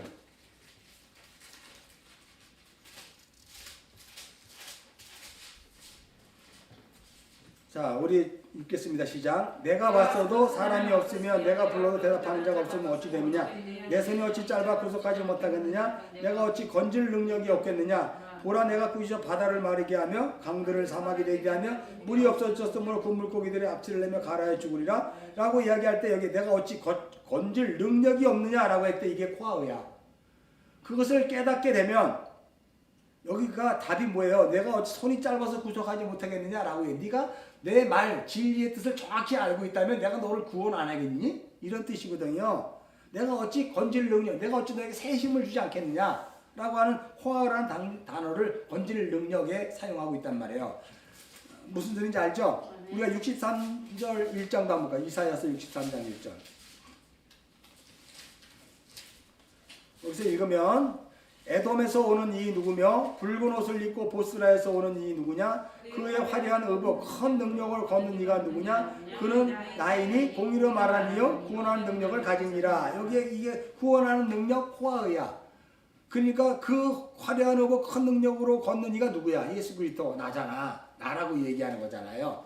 무슨 소리인지 알죠? 그래서 이사야서 40장 32절엔 새 힘을 얻으리니 독수리가 날개치며 올라감과 될 것이요 다른 박제라 해도 곤비치 아니하겠고 걸어가도 피곤치 아니하겠다. 우리 요 기도할 때 많이 써먹잖아. 새 힘을 얻으리니 새 힘을 주시옵소서 막 이게 코아예요. 이 새 힘이 주어지게 되는 것이 어떤 경우란 말이에요. 내 안에 나올 수 있는 것이 아무것도 없음이 고백되어지는 거, 병든 자인 것을 깨달을 때 하나님이 주시는 능력, 하나님이 주시는 새 힘, 하나님이 주시는 구원의 능력. 요게 이해해요? 이걸 이해를 해야 돼. 문자적으로 보면 너에겐 효력이 없어. 땅을 아무리 가려도 너에겐 효력이 없어. 다시 말해서 네가 아무리 땅의 것으로 예배를 드린다고 해서 내가 안 받아. 라고 이야기하는데 이미 여기에서는 이 복음이 주어지게 되고 그것을 통해서 하나님이 비유적으로 그렇게 이야기하는 거예요. 그렇다면 네가 효력을 받기 위해서는 네가 어떤 존재인 것을 알아야 되는 거야 라고 해서 우리가 지금 성경을 찾아서 본 거예요. 내에게서 나올 수 없는 것, 나에게서 나오는 건 다 불이야, 다 배설물들이야. 그런 것으로 말미암아 하나님에게 새 힘을 얻지 못해. 그러니까 여러분이 새 힘을 얻게 달라고 계속해서 기도할 때 어떨 때 기도해? 내가 정말 하나님이 능력을 주시면 내가 그냥 선교도 막 하고 그냥 건물도 짓고 그냥 못도 하고 막 그럴 때 하나님 새 힘을 주시옵소서. 독수리 날개 치고 올라가는 지치지도 곤비치 않는 힘을 주시옵 이렇게 기도했잖아. 그럼 전혀 얘기가 아니잖아. 하나님이 말하는 그 효력하고 아무 관계없는 얘기잖아. 우리 그거를 입버릇처럼 했잖아. 그리고 그렇게 하면 기도가 멋있다고 생각을 하잖아. 그러니까 여러분 우리가 얼마나 복음을 오해를 하고 있냐는 거예요. 독수리 날개 치고 올라가듯이 새 힘을 주시옵소서 라고 했을 때 그 새 힘이 어떤 자에게 오냐면 페이라조 도키마죠. 페이라조 상태하에서 내가 나올 수 있는 건 나띵이군요. 그리고 내가 삶을 살아보니까 내가 하는 건 다 틀렸고 하나님 하는 게 맞네요 라고 하는 도키마조가 내가 경험되어질 때 그때 이 코아와의 능력이 떨어지는 것이고 마치 지금 창세기 4장에서 카인에게 하나님이 그것을 생각하고 이 말씀을 던진 거예요. 무슨지 알죠? 던지고로 말해 땅이 다시는 너에게 이제 유리방하게 한다라고 이야기하는 것도 우리가 이제 저것을 복음으로 받아들여야 되는 것이지 문자적으로 보면 안 되는 거예요, 여러분. 자, 그래서 여기에 보면 땅에서 피하면 유리한 자가 돼. 창세기 4장으로 다시 넘어와요. 창세기 4장 12절 보면 이제 땅이 그 효력을 내게 주지 아니할 것이요 너는 땅에서 피하면 유리한 자가 되리라 라고 하는 유리하는 자라는 것이 여기에 보면 우리가 12절 보면 코와 여기 뭐예요? 나 와나드 이게 이제 같은 언어 플레이예요. 같은 나드 이런 누와 누드 뭐 이런 식으로 지금 설명을 하고 있는데 이게 같은 그 단어로서 뭘 설명하고 있냐면 네가 이리저리 완전하게 방황하게 될 수밖에 없다.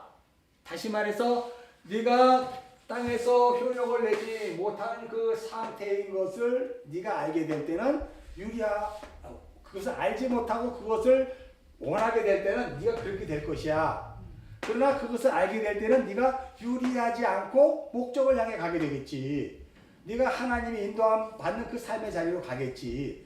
더 이상 유리방황하지 않고. 그래서 우리가 그 마태복음에 보면 예수님이 이 땅에 오셨을 때 그 몇 절에 있던가 마태복음 한번 찾아봅시다. 내가 했는데 갑자기 생각이 나서 지금 얘기하는데 9장인가? 마태복음 9장인가? 마태복음 9장 우리 35절 36절 한번 읽겠습니다. 시작. 예수께서 모든 도시와 마을에 두루다니사 그들의 회당에서 가르치며 천국 복음을 전파하시며 모든 병과 모든 약한 것을 쫓으니라. 무리를 보시고 불쌍히 여기시니 이는 그들이 목자 없는 양과 같이 고생하며 기진하니라. 이게 목자 없는 양이 유리방황하는 거예요. 유리방황하는 거예요. 그렇다면 여러분 여기에 보면 땅이 그 효력을 줄 것이고 너희가 유리방황하게 될 때 이 유리방황하게 되지 않는 수 있는 유일한 방법은 뭐야? 목자 대신 예수 그리스도에게 의지하면 되는 거잖아요. 거기에 연합되면 되는 거잖아. 이게 그죠? 그러니까 그렇게 복음이 전파되다 13절에서 이제 카인이 내 죄가 너무 크네요. 내 죄가 너무 크네 하고 스스로 이제 자기를 보게 된 거예요. 자기에서 나올 수 있는 게 하나도 없는 거야. 그러니까 지금 페이라조 상태에서 도끼마저를 아는 거지. 13절에 창세기 4장 13절로 한번 가보면 그러니까 여기에 보면 창세기 4장 10절에 카인이 내 죄벌이 지기가 너무 무겁습니다 라고 얘기하는 이 고백이 일어나게 되는 거예요. 그죠? 그러니까 이 죄벌이 너무 크다라고 이야기하는 이 크다라는 것을 가돌이라는 단어를 사용하는데 가돌이라는 단어를 다른 의미에서 보면은 여기 크다 13장을 보면 가돌이라는 것을 이걸 이제 우리 형용사로 보면 교만하다 높아지다라는 뜻을 쓰고요. 그냥 명사로 보면은 그냥 크다 이런 뜻이에요. 가돌. 교만하다 다시 말해서 내가 그 죄로 말미암아 교만해진 것을 내가 알았네요. 이런 뜻이에요. 그러니까 자기 스스로 이제 깨닫게 된 거죠. 하나님에게 복음이 주어지자 자기가 어떤 존재인 것을 알게 돼요. 여기에 보면 우리가 그 민내소라는 단어가 있어요. 민내소라 13절에 보면 내 죄가 너무 무겁습니다 라고 이야기해요. 이 무겁다는 단어를 말라기 1장 9절 한번 가볼까요? 말라기 1장 9절.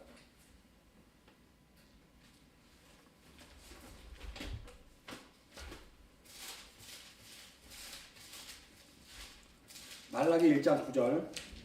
자, 읽겠습니다. 시작. 만군의 여호와가 이르노라 너희는 나 하나님께 은혜를 구하면 우리를 불쌍히 여기서 하여 보라 여기가 민내소예요. 지금 가인이 내 재벌이 너무 크고 무겁습니다라고 할 때 그 무겁다는 이야기를 말라기에서는 뭐라고 얘기하냐면 나를 불쌍히 여겨주세요 이런 뜻이에요. 즉 가인이 창세기 4장 13절에서 뭘 얘기하고 있는 거예요?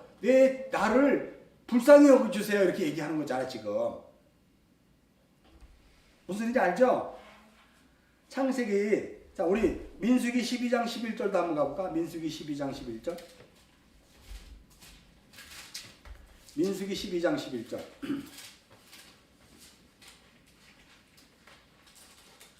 자, 민수기 12장은 미리암이 문둥이가 되는 거잖아요. 문둥병 모세에게 대항했다가 11절 읽겠습니다. 아론이 이에 모세에게 이르되 슬프도다 내 주여 우리가 어리석은 일로 하여 죄를 지었으니 청하되 그 벌을 우리에게 돌리지 마소서. 이게 민내소예요. 민내소. 내 죄이 너무 무겁습니다. 나에게 돌려주지 마세요. 우리를 불쌍히 여겨주세요 라고 하는 어떤 그러한 간절한 소망 자기 안에 나올 수 없는 것이 없는 것을 하나님 앞에 진짜 그 소망으로 갖게 되는 거죠.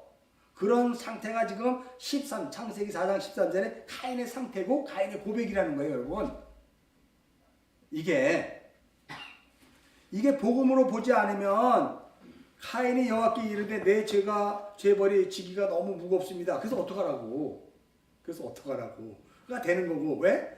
10절, 11절, 12절에서 하나님의 저주가 벌써 만만치 않거든. 겁을 먹고 나 죄가 무거운데요? 라고 얘기해요. 그럼 어떡하라고? 복음은 그게 아니잖아요. 내가 어떡하라고요? 되어지기 전에 이미 내 안에서 주께서 이미 그 일을 다 만들어서 내게 나띵을 고백하게 만들거든. 그잖아요. 내가 독히마저 하나님이 아니면 하나님이 주시는 것이 아니면 나는 도무지 여기에서 구원받을 자가 아니네요 라고 이야기해. 구원할 새 힘이 없네요 그걸 고백하게 하는 거란 말이에요. 창세기 4장이 벌써부터 이제 그렇게 가인과 아벨을 통해서 죄를 드러나게 하시더니 그 죄를 통해서 무엇을 설명하게 되냐면 가인에게 복음이 전해지게 되는 것을 설명하고 있잖아 지금. 이게 창세기 4장까지 여러분이 지금까지 왔는데 창세기 1장을 이렇게 보면 하나님의 어떻게 해요? 일곱째 날 창조가 있잖아. 이 일곱째 날 창조는 1장 1절에 베레시트라 그랬어. 베레시트의 마음으로 하나님이 이 역사를 통해서 그 영원한 새하늘과 새 땅을 통해 당신의 나라를 완성하겠다는 것이 큰 하나님 나라의 그림이 창세기 1장이야.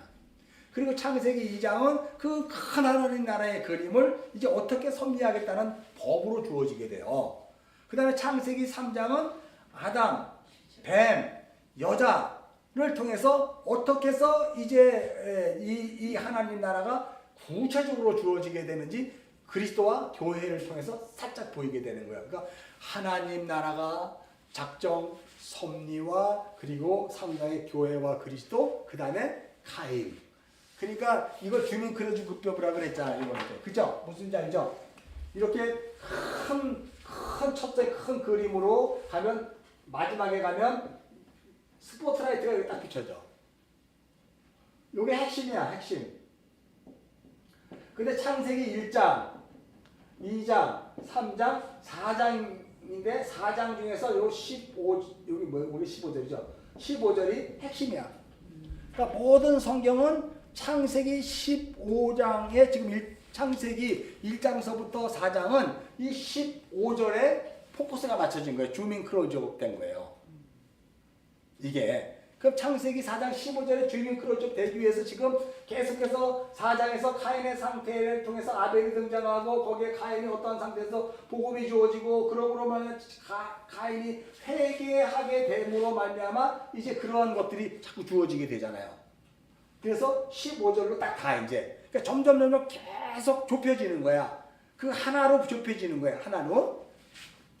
그런데 13절에 드디어 카인이 나는 내 안에 나올 수 있는 것이 아무것도 없네요. 나를 불쌍히 여기주세요. 라고 하는 것을 이제 이게 됐어요. 다음에 14절을 우리가 한번 읽겠습니다. 시작.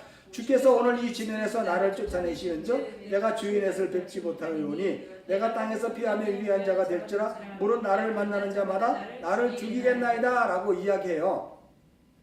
또 이게 우리가 보면은 이제 어떻게 보면 카인이 내가 이런 상태에서 벌을 받아갖고 이제 돌아다니면 많은 사람이 나를 죽일 텐데 하고 걱정하고 근심하는 얘기로 들리잖아요. 이게 전체적으로. 그리고 또 우리가 늘 이제 창조론에 입각해서 여러분이 지금까지 창세기를 봤으니까 이제 그런 얘기를 안 하는데 창세기에 대한 것이 무슨 얘기인지도 전혀 몰랐을 때 이 4장 14절을 보면 아니 카인과 아벨과 아담과 하와 4명밖에 없는데 이 땅에 카인이 아벨을 죽였는데 그럼 누가 또 카인을 또 죽여요? 뭐 이런 식으로 자꾸 질문한단 말이에요. 이게 그러니까 도대체 그걸 또 어떻게 대답을 해? 이거는 그런 얘기가 아니잖아. 창세기 1장서부터 4장까지 그 복음 중에 복음을 향해 스포트라이트가 가는 과정 중에서 전체적으로 복음을 이야기하고 있는 건데 이걸 자꾸 다른 이야기를 자꾸 받아들인단 말이에요. 우리가. 그러니까 여러분이 읽었던 것처럼 11절 12절조차도 이게 복음이잖아. 문자로 봤을 때는 카인 혼나는 거 아니야. 저주받는 거잖아. 근데 이 저주라는 단어를 통해서 이게 아나데마라는 것은 제물로 받쳐지고 세워지는 거고 위로 올려지는 거구나. 어떻게 해서 카인의 제물이 받쳐지게 되는 거지? 이를 설명하고 있는 거잖아. 원래 카인의 제물은 안 받았잖아. 아벨의 제물은 받쳐졌잖아. 그 하나님부터 거절당했던 카인이 어떻게 해서 받아지게 됐냐? 카인의 제물은 우리가 했대 카인과 그의 제물이에요. 카인도 제물이고 카인이 땅의 수산도 제물이야. 이 창세기에서.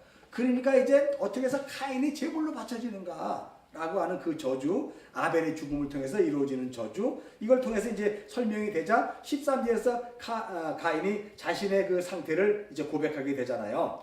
자, 이제 14절에 보면 주께서 오늘 이 지면에서 나를 쫓아내신다 그래요. 이 쫓아내다는 것이 가라시라는 단어를 얘기했는데 창세기 3장에 보면 이게 어떤 내용이냐면 24절에 창세기 3장 24절 한번 읽읍시다. 이와 같이 하나님이 그 사람을 쫓아내시고 에덴 동산 동쪽의 그룹들과 부르던 불칼과 생명나무 길을 근데 여기 쫓아내시고가 가라시야. 그러니까 이 쫓아내심은 구원을 향한 그 아들 예수 그리스도의 이 땅에 오심이죠. 쫓아내심이란 말이에요. 그러면 여기에 보면 14절에서 주께서 오늘 이 땅에서 나를 쫓아내시온즉 라고 이야기해요. 그러면 창세기 3장 24절에서 아담이 그 쫓아낸 것은 구원을 향한 그 어떤 그림을 설명했던 것처럼 여기 14절에서도 나를 쫓아낸다는 이 가라시라는 단어가 뭔가를 지금 설명하고 있는 단어라는 얘기예요. 자, 그래서 우리가 이걸 또 한번 찾아보면 출애굽기 23장 31절로 한번 가봅시다. 출애굽기 23장 31절. 출애굽기 23장 31절. 자, 내가 내 경계를 홍해에서부터 블레셋 바다까지 광야에서부터 강까지 정하고 그 땅 주민을 내 손에 넘기리니 내가 그들 앞에서 쫓아낼지라 너는 내가 그들을 네 앞에서 쫓아냈지. 근데 지금 내가 아브라함이 모세가 얘기한 건가 이게?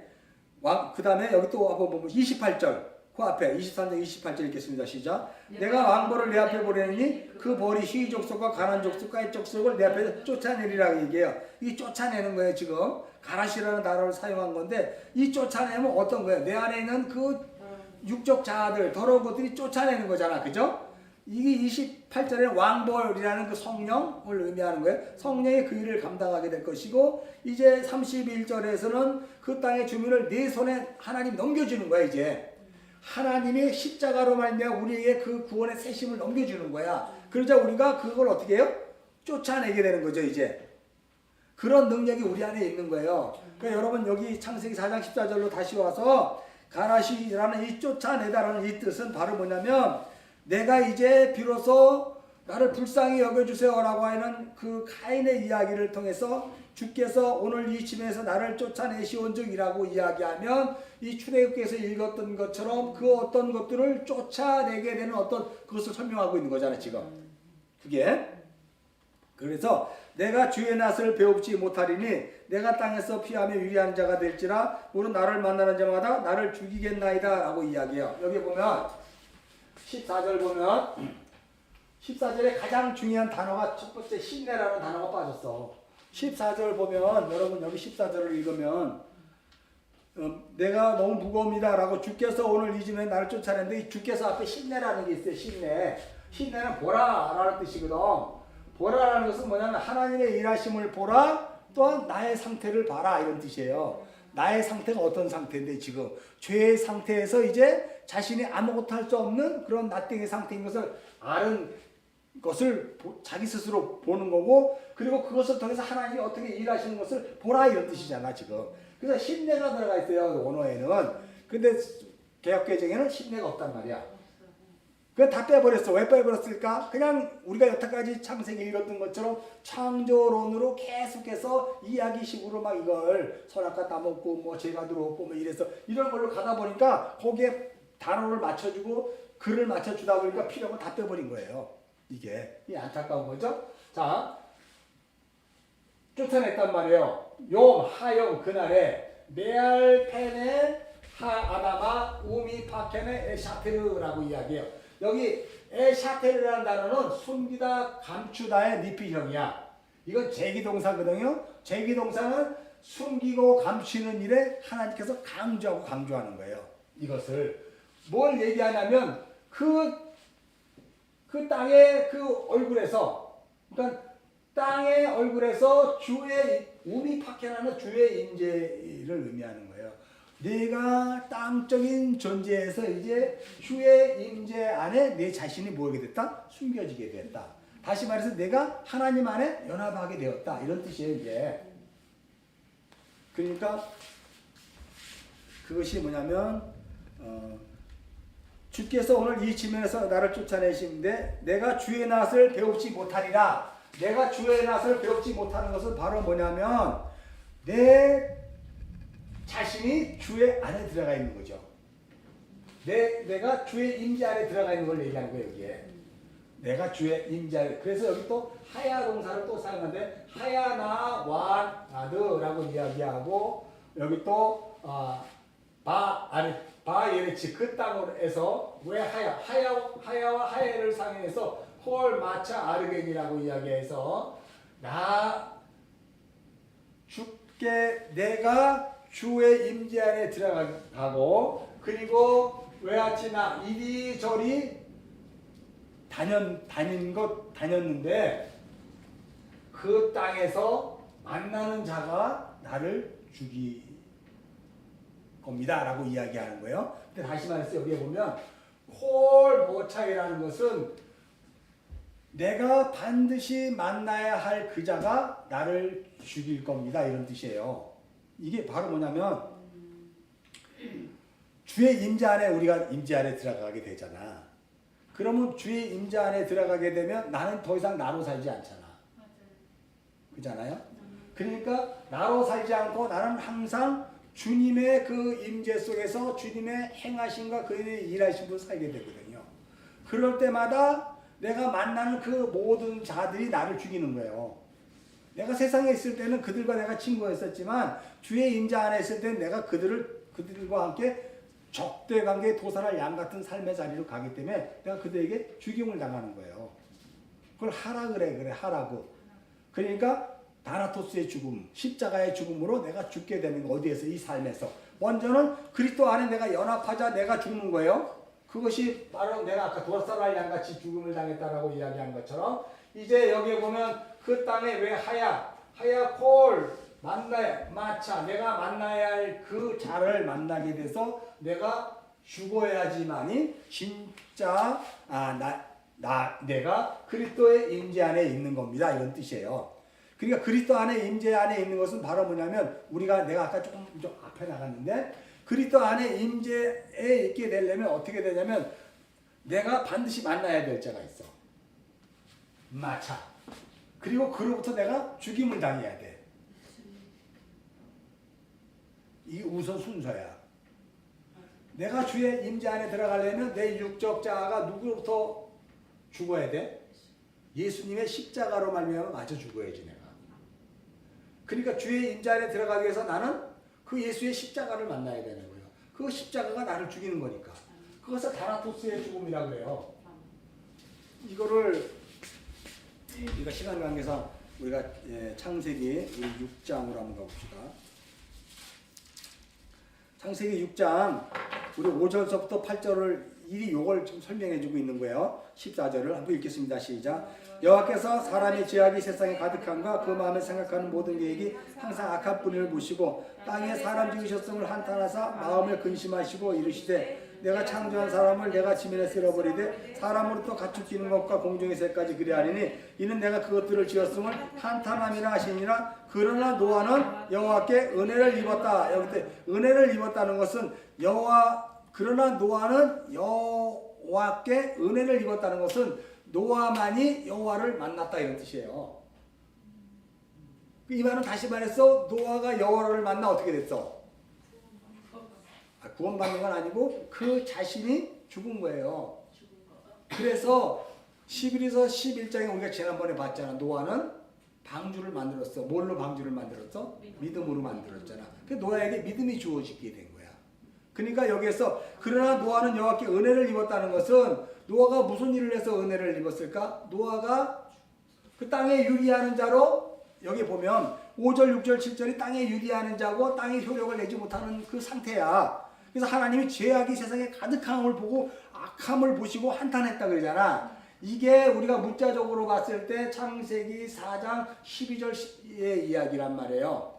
그잖아요. 그런데 그 상태하에서 지금 14절이 주어지게 되는데 그게 바로 뭐냐면 노아가 은혜를 입은 거야. 어떻게 이 은혜를 입었냐면 자기를 죽이는 자를 만난 거예요. 그러니까 그때부터 노아는 자기를 죽이는 자로 말미암아 자기가 죽었으므로 세상 모든 사람들이 시집가고 장가가고 땅 사고 그런 일로 계속해서 그 열심을 대고 살지만 노아는 뭐 하고 있었다가 산에서 방주를 만드는 거란 말이에요. 삶이 달라요. 그걸 믿음이 그렇게 노아를 그 자리를 몰고 간 거였다는 거예요. 그러니까 우리가 나는 믿음이 없어서 세상을 아직까지 이기지 못해요. 나는 아직까지 이래서 나는 세상과 이렇게 구별이 안 일어나요. 라고 하는 사람들은 큰일 날 사람이야. 진짜요. 가짜지. 큰일 날 거지. 왜냐면 그는 만나야 할 자에게 그 자신이 죽지 않은 거지. 맞아요. 근데 교회는 다니잖아. 그리고 목사잖아. 그리고 장로잖아. 어떡할 건데. 그 상황에서 노아는 산 꼭대기에서 방주를 만들었다니까. 남들은 시집가고 장가가고 뭐 다 했는데 거기에 동요하지 않았잖아요. 믿음이 그 삶으로 가게 되는 거거든. 우리도 지금 이렇게 가는 거예요. 믿음이 우리를 이 예배 자리에 부르고 말씀을 사모하는 자리로 자꾸 몰아가는 거예요. 아멘. 세상이 어떻더라도 그건 나에게 지금 중요한 게 아니거든. 저게 오늘 내가 밴드에 올린 것도 그래요. 우리 코로나 바이러스에 집중하면 안 돼요. 우리는 하나님에게 집중해야죠. 아멘. 이게 노아가 여호와께 은혜를 입은 자의 삶이에요. 우리도 이런 상황에서 여호와께 은혜를 입은 자로 가야 돼. 아멘. 코로나에 집중하는 게 아니고. 그래서 그 하나님의 손님 어떻게 하나님이 나를 통해서 일하시는가를 봐야지. 각자 우리 모두 회개합시다. 그리고 같이 회개하지만 너나 먼저 회개하면 돼. 나만 회개하면 되는 거예요. 그잖아요. 아벨의 그 손으로부터 카인의 손으로부터 아벨의 피가 묻혀짐으로 말미암아 나의 구원이 시작된 것처럼 우리가 날마다 우리 안에 핏소리를 듣고 우리가 지금 이 세상을 어떻게 신자답게 살아가야 되는가. 노아만이 은혜를 입었더라. 노아만이 자기를 죽이는 그 운을 만난 거예요. 그래서 창세기 4장 14절이 내가 주의 낯을 비옵지 못하리니 내가 땅에서 피하며 유리한 자가 될지라. 내가 주와 임재를 하기 위해서 나를 만나는 자마다 나를 죽이겠나이다. 내가 반드시 나를 죽이는 자를 만나야 됩니다. 이런 고백이에요. 무슨 소리인지 알죠? 그러니까 여러분이 예수를 믿는다면 반드시 여러분을 죽이는 자가 누구예요? 예수 그리스도. 예수 그리스도에 의해서 세상 살면서 철저하게 부서져야 되는 거예요. 아벨로 살아가는 거예요. 그것이 지금 카인이 그대로 고백을 하고 있는 거거든, 이게. 그래서 15절에 이렇게 얘기해. 15절 읽겠습니다. 여호와께서 그에게 이르시되 그렇지 아니하다. 카인을 죽이는 자는 벌을 7배나 받으리라 하시고 카인에게 표를 주사 그를 만나는 모든 사람에게 죽임을 면하게 하시니라 라고 이야기해요. 여기 보면 창세기 이제 15장 마지막 겠는데 아마로 여호와께서 말씀하셨는데요. 여호와 라켄이라고 해서 아마르 로 여호와 라켄. 그런데 여기에 보면 이게 읽으면 그렇지 아니하다 이렇게 돼요. 이게 그렇지 아니하다. 그렇지 않다. 그렇지 않다. 즉 카인의 고백을 들고 문자적으로 들으니까 여기도 문자적으로 해석하는 거야. 그렇지 않다. 아마르 로 여호와 라켄. 근데 이건 바로 뭐냐면 그러므로 여호와께서 카인의 이 고백에 관하여 말하였다 이런 뜻이에요. 이게 봐봐요. 이게 15절이 여호와께서 그에게 이르시되 그렇지 아니하다라고 지금 여기 번역했잖아. 그 뜻이 무슨 뜻이냐면 아마르 로 여호와 라켄이라고 해서 그러므로 여호와께서 14절에 관하여 얘기했어. 14절에 뭘 얘기했는데 내가 땅에서 유리한 자가 되고 내가 만나야 할 자에게 만나서 내가 죽임을 당해야 되고 내가 땅에서 유리하게 되지만 주의 임재 안에 들어가기 위해서 땅에 유리하는 거예요. 주의 임재를 찾아가는 거죠. 그러니까 이게 그 순례자의 삶을 살게 되는 거지. 그러므로 말미암아라고 얘기하니까 거기에 대해서 이제 여호와가 대답을 해주는 거잖아. 그렇지 아니하다가 아니라 전혀 다른 얘기니까 여러분이 전혀 지금 이해를 못할 수도 있어. 이게 복음으로 안 들리면. 그렇잖아요? 그렇지 않다. 이거 한번 읽어볼까? 15절. 그렇지 않다. 카인을 죽이는 자는 벌을 7배나 받으시라고 하고 카인에게 표를 주사 그를 만나는 모든 사람에게 죽임을. 아니 지금 뭐 하나님께서 카인이 뭐가 이쁘다고 그 아벨을 죽였는데 뭐가 이쁘다고 카인을 죽인 자는 벌을 7배를 받게 하고 표를 줬고 또 그를 만나는 모든 사람에게 죽임을 명케 한다고 그래요. 그러니까 이게 문자적으로 보면 그런데 15절에서 여태까지 내가 지금 11절부터 계속 복음을 설명했잖아요. 그 설명 내용대로 그대로 가면 15절이 아마르로 여호와 라켄이야. 그러므로 여호와께서 카인의 이야기를 들으시고 말씀하셨다. 응? 이해하셨죠? 그래서 콜호레그라고 해요. 콜호레그라는 것은 여기 또 모든 죽이는 자 이렇게 이게 모든이라는 단어가 아니고 이게 명담난 이게 그 연결어예요 여기. 그래서 이게 바로 뭐냐면 죽이는 자야. 그냥 죽이는 자. 카인을 죽이는 자. 카인을 죽이는 자는 쉐부아타임 유캄이라고 얘기해서 벌이 7배다. 벌이 7배예요. 7배라는 것은 이거 쌍수야. 쌍수. 쉐부아타임은 7인데 이게 쉐부아타임이라고 해서 쌍수인데 이게 역격이야. 또 역격이라는 것은 이게 7이라는 건데 이 7을 다른 걸로 지금 설명하고 있다는 거잖아. 역격이라는 것은 아까 선 그랬는데 그 선이 뭐예요? 안식을 주시는 노아의 그 하나님의 일하심. 노아가 우리에게 안식을 주시더라 라고 하는 그거잖아요. 그것처럼 이게 지금 7이라는 것은 쌍수야. 쌍수라는 것은 7인데 7배도 돼. 7도 되고 7배도 되고 두 개의 의미를 갖고 있는 게 이게 쌍수. 그리고 역격이란 말이에요. 시과타에. 그러니까 7배 7이라는 것은 무슨 뜻이냐면 이걸 다른 말로 이야기하면 낙한이라는 단어를 사용해서 이게 바로 뭐냐면 이걸 이거 먼저 생각해. 쉐바라는 것은 언약. 쉐바라는 단어의 쉐바. 이 쉐바라는 단어에서 나온 단어인데 이걸 언약하다, 맹세하다 이런 뜻이에요. 그러니까 이 7이라는 단어는 역격으로서 뭘 설명하는 거예요? 언약하다, 맹세하다. 하나님의 맹세를 설명하는 거예요. 7배라는 뜻은 무슨 뜻인지 알죠? 7배는 역격이면서 쌍수야. 그러니까 7도 되고 7배도 되는데 이게 역격이 되다 보니까 7이라는 것은 뭔가 설명하고 있는데 그 설명은 쉐바라는 언약하다, 맹세하다는 뜻에서 온 거예요. 그래서 하나님 지금 그렇지 아니하다가 아니라 이 14절의 이야기를 듣고 여호와께서 이제 말했는데 너를 카인을 죽이는 자는 죽이는 거잖아요. 언약을 하는 거야. 뭘? 맹세를 하는 거야. 여기 유캄이라는 단어는 뭐냐면 보복을 위해서 일하시는 하나님이라고 내가 여기다 써놨대요. 이게 뭐냐면 시필 동사거든. 시필 동사다 보니까 이거는 이제 어떤 것을 강조하기 위해서 일하는 것인데 하나님의 일하심을 사용할 때 시필 동사를 많이 사용해요. 하나님이 그 일을 직접적으로 행하시던 시필 동사를 사용해서 이제 여기 보면 우리가 이제 그 12절 보면 창세기 9장 우리가 6절로 한번 아니지 3하 21장 9절 3하 사무엘하 21장 9절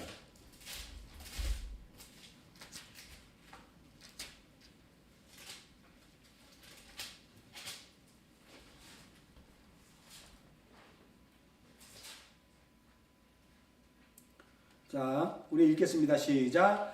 그들이 기브온 사람의 손에 넘기니 기브온 사람들이 그들을 상위에서 여호와 앞에 목을 메어 달매 그들 7사람이 동시에 죽으니 그때는 곡식 빼는 첫날 곧 보리 베기 시작하는 때다. 곡식 빼고 보리 베는 때가 오순절이거든. 그러니까 이 7사람을 목 메어 달아 동시에 죽여버리자 이 7이란 말이에요. 이 쉐바타임. 7사람을 목매에 죽이자 그때가 바로 뭐 할 때다? 오순절이야. 오순절. 그러니까 나의 육적 자로 일하지 않고 성령의 일하심이 시작되었다 이런 뜻이에요. 이게 원어적인 의미는. 에? 그게 그래서 여기에 보면 다시 창세기 4장으로 가면 15절로 가면 이제 여기에 보면 그 7배 언약을 완성하시기 위해서 일하시는 하나님 이런 뜻이에요. 여기에서 보면 여기 마차 죽이는 자 있죠. 하라그 죽이는 자를 위해 보복하시는 하나님 이런 뜻이야.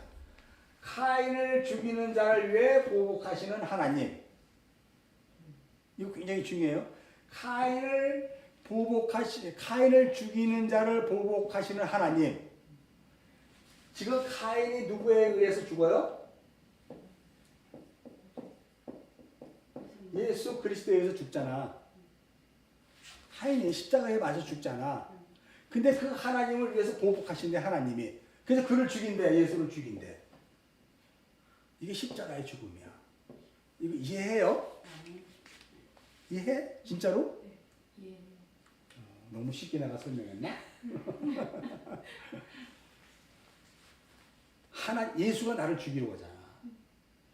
나를 죽이기 위해서 나를 구원을 이루잖아. 근데 예수가 그 하나님에 의해서 죽임당하는 거예요. 이게 그 얘기라니까 십자가에서. 이해하시죠? 네. 그래서 와이셈 여호와 레카인 여기에 오트 표를 하나님께서 주신대. 표. 이 표가 뭐냐는 거예요. 그래서 리빌리티 하코트 오트콜 마차. 만나는 사람들에게 죽임을 당하지 않게 하는데 중요한 것은 아까 여기서는 우리가 얘기했는데 여기서는 이게 그 하라그와 이 나카라는 단어가 있어요. 이게 죽임 당하는 건데 달라. 이거는 좋은 죽음, 십자가에서 죽음이고 이건 멸망을 향한 죽음이야. 그러니까 멸망의 죽음에서 죽지 않게 되는 거지. 영원히 심판받지 않게 되는 거지. 어떻게 되면 예수 그리스도의 십자가의 복음의 그 표를 받으면 그 표에 의해서 멸망당하지 않는 거예요. 그러니까 우리의 완전한 구원을 얘기하는. 그래서 창세기 1장부터 4장까지를 이 표, 오토에 집중한 거예요. 표, 오토. 무슨 소리인지 알죠? 그러니까 오토가 뭔지를 살펴봐야 돼 이제부터. 오토가 오늘 제목이 뭐냐면 오토하 베리트라 그래. 베리트가 언약이잖아요. 언약. 그 언약의 표. 그 언약의 표. 이거거든. 이제 이거를 이제 찾고 마치도록 하겠습니다. 우리가 이제 창세기 우리 9장으로 한번 가볼까요? 창세기 9장. 뭐 다른 건 다 볼 거 없고 우리 12절서부터 17절까지 읽겠습니다. 시작. 하나님 이르시되 내가 나와 너희와 및 너희와 함께하는 모든 생물사에 대대로 영원히 세우는 언약의 증거는 이 언약의 증거가 바로 뭐냐면 오트야. 표. 카인에게 준 표. 그죠? 그걸 언약의 증거라 그래요. 오트 하베리트. 자, 13절 읽겠습니다. 내가 내 무지개를 구름 속에 두었나니 이것이 나와 세상 사이의 언약의 증거래. 그러니까 표, 언약의 증거는 도대체 뭐예요? 무지개잖아. 무지개. 무지개가 증거야. 무지개는 캐세트라 그러기도 해요. 활이라는 뜻인데 뭐 이건 뭐 나중에 설명할 거고. 근데 여러분 무지개는 구름이 있을 때 떠요. 구름이 비 온 다음에 뜨는 거잖아. 구름이 있으면 무지개 안 뜨잖아. 당연히 구름이 없을 때 뜨는 거잖아. 그러니까 이 무지개는 우리가 자연 속에서 있었던 그 무지개가 아니야. 그잖아. 구름이 있는데 어떻게 무지개가 떠. 그러니까 이 무지개는 뭔가를 설명하고 있는 무지개예요. 자, 14절 15절 읽겠습니다. 시작. 내가 구름으로 땅을 덮을 때 무지개가 구름 속에 나타나면 내가 나와 너희와 및 육체를 가진 모든 생물의 너와 언약을 기억하리니 다시는 물이 육체를 멸할 홍수가 되지 아니하리라. 자, 이게 그러니까 육체를 멸하지 않는, 그죠? 물이 모든 육체를 멸하지 않는 그 홍수의 사인이 무지개네. 그죠? 16절. 무지개가 구름 사이에 있으리니 내가 보고 나 하나님과 모든 육체를 가진 땅의 모든 생물에 영원한 언약임을 기억하리라 라고 해서 이게 영원한 언약 표야. 가인의 표. 계속 이 얘기를 하고 있는 거예요. 자, 그럼 창세기 17장으로 한번 가봅시다. 창세기 17장 9절 9절에서 13절까지 읽겠습니다. 시작. 하나님이 또 아브라함에게 이르시되 그런즉 너는 내 언약을 지키고 네 후손도 대대로 지키라. 너희 중 남자는 다 할례를 받으라. 이것이 나와 너희와 너희 후손 사이에 지킬 내 표야. 이게 표, 오트. 그러니까 오트가 뭐예요? 할례네, 할례. 아까 노아에게 한 거는 무지개고 지금 아브라함에게 한 거는 뭐예요? 할례. 할례가 뭐냐면 11절 읽겠습니다. 시작. 너희는 표피를 베어라. 이것이 나와 너희의 언약의 표징. 언약. 표피를 베는 거야. 이 표피를 벤다는 게 뭔지 알죠? 나로서는 스스로 살 수 있는 게 없이 없고 나는 이미 죽은 자입니다. 이거 신약으로 치면 세례예요. 세례. 나는 죽고 예수에서 다시 태어난다는 그 표피라는 것이 세례. 자, 이것도 이제 또 쭉 넘어가서 우리가 시간 관계상 요 정도만 해도 다 알잖아요. 굳이 뭐 이거 설명할 필요 없죠. 자, 12장. 출애굽 12장.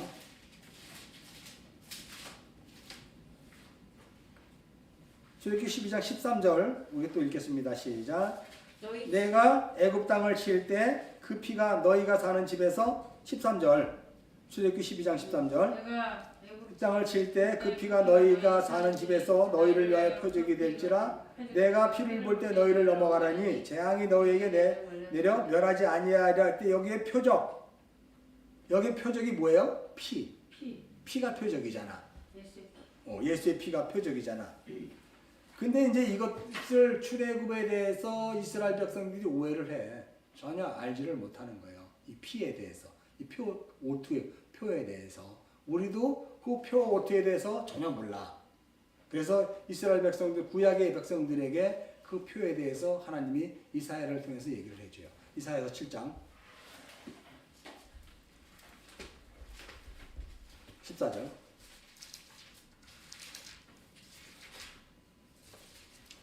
자, 읽겠습니다. 시작. 그러므로 주께서 찾았어요? 그러므로 주께서 친히 징조를 너에게 주실 것이라. 보라 처녀가 잉태하여 아들을 낳을 것이요 그 이름을 임마일. 그러니까 여기에 친히 징조라고 이야기 오트 표야. 하나님께서 직접 그 오트를 준대. 친히 오트라고 이야기하는 이게 많으면 자신이 징조가 된다 이런 뜻이야. 그러므로 주께서 친히 징조를 너희에게 주실 거라 그랬잖아요. 여기에 친히라고 이야기하는 것은 후라는 뜻이거든. 후, 징조, 오트. 그래서 이건 바로 뭐냐면 자기 자신이 징조가 된다 이런 뜻이야. 주께서 자기 자신을 징조로 주는데 그 징조가 어떤 징조라고요?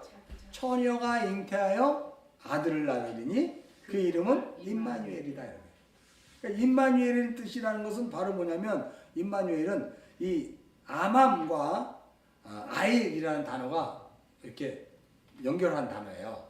아맘, 아일이 함께 붙여서 임마누엘 뜻이 됐어요. 여기 보면 아마이라는 단어는 결합하다 하나라는 뜻이야.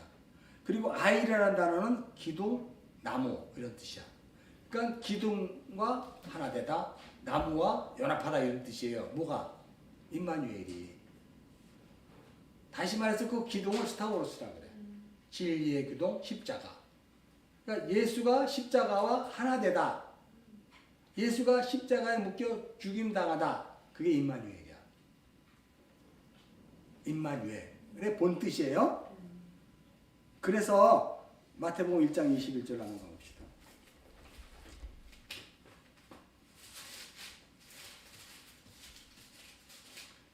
마태복음 1장 21절에서 23절까지 우리 한번 읽겠습니다. 시작. 마태복음 1장 21에서 23절. 아들을 낳으리니 그 이름을 예수라 하라. 그가 자기 백성을 그들의 죄에서 구원할지니라. 이 모든 일이 된 것은 주께서 선전하신 말씀 이르하느니라. 보라, 처녀가 잉태하여 아들을 낳을 것이요 그 이름은 임마누엘이라 하셨으니 이를 번역한즉 하나님이 우리와 함께 하시라. 그러니까 하나님이 우리와 함께 십자가에 죽으신 그 임마누엘은 바로 자기 백성을 죄에서 구원하시기 위해서 십자가와 하나 된 거야. 진리의 기둥과 하나 된 거예요. 그리고 성령이 오심으로 말미암아 영원히 함께하게 되는 것이.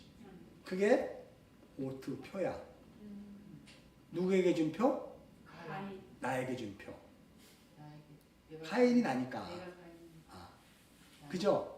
그러니까 육적 자로 가진 가인에게 아벨이 대입되어 그가 복음이 뭔지를 하나님이 설명하시고 그 복음을 통해서 자기의 죄벌이 너무 무거운 것을 깨닫자 하나님께서 어떻게 그럼 내가 구원을 받는가를 설명해 주시는 거예요. 그것을 통해서 그리스도와 주의 임재 안에 들어감으로 말미암아 자기가 죽임을 당하는데 그 죽임을 당할 때 나를 죽였던 십자가 그 예수가 하나님에 의해서 또 죽네. 죽임 당하네. 그러니까 나는 내가 구원받은 자라면 나는 항상 예수를 죽인 자지.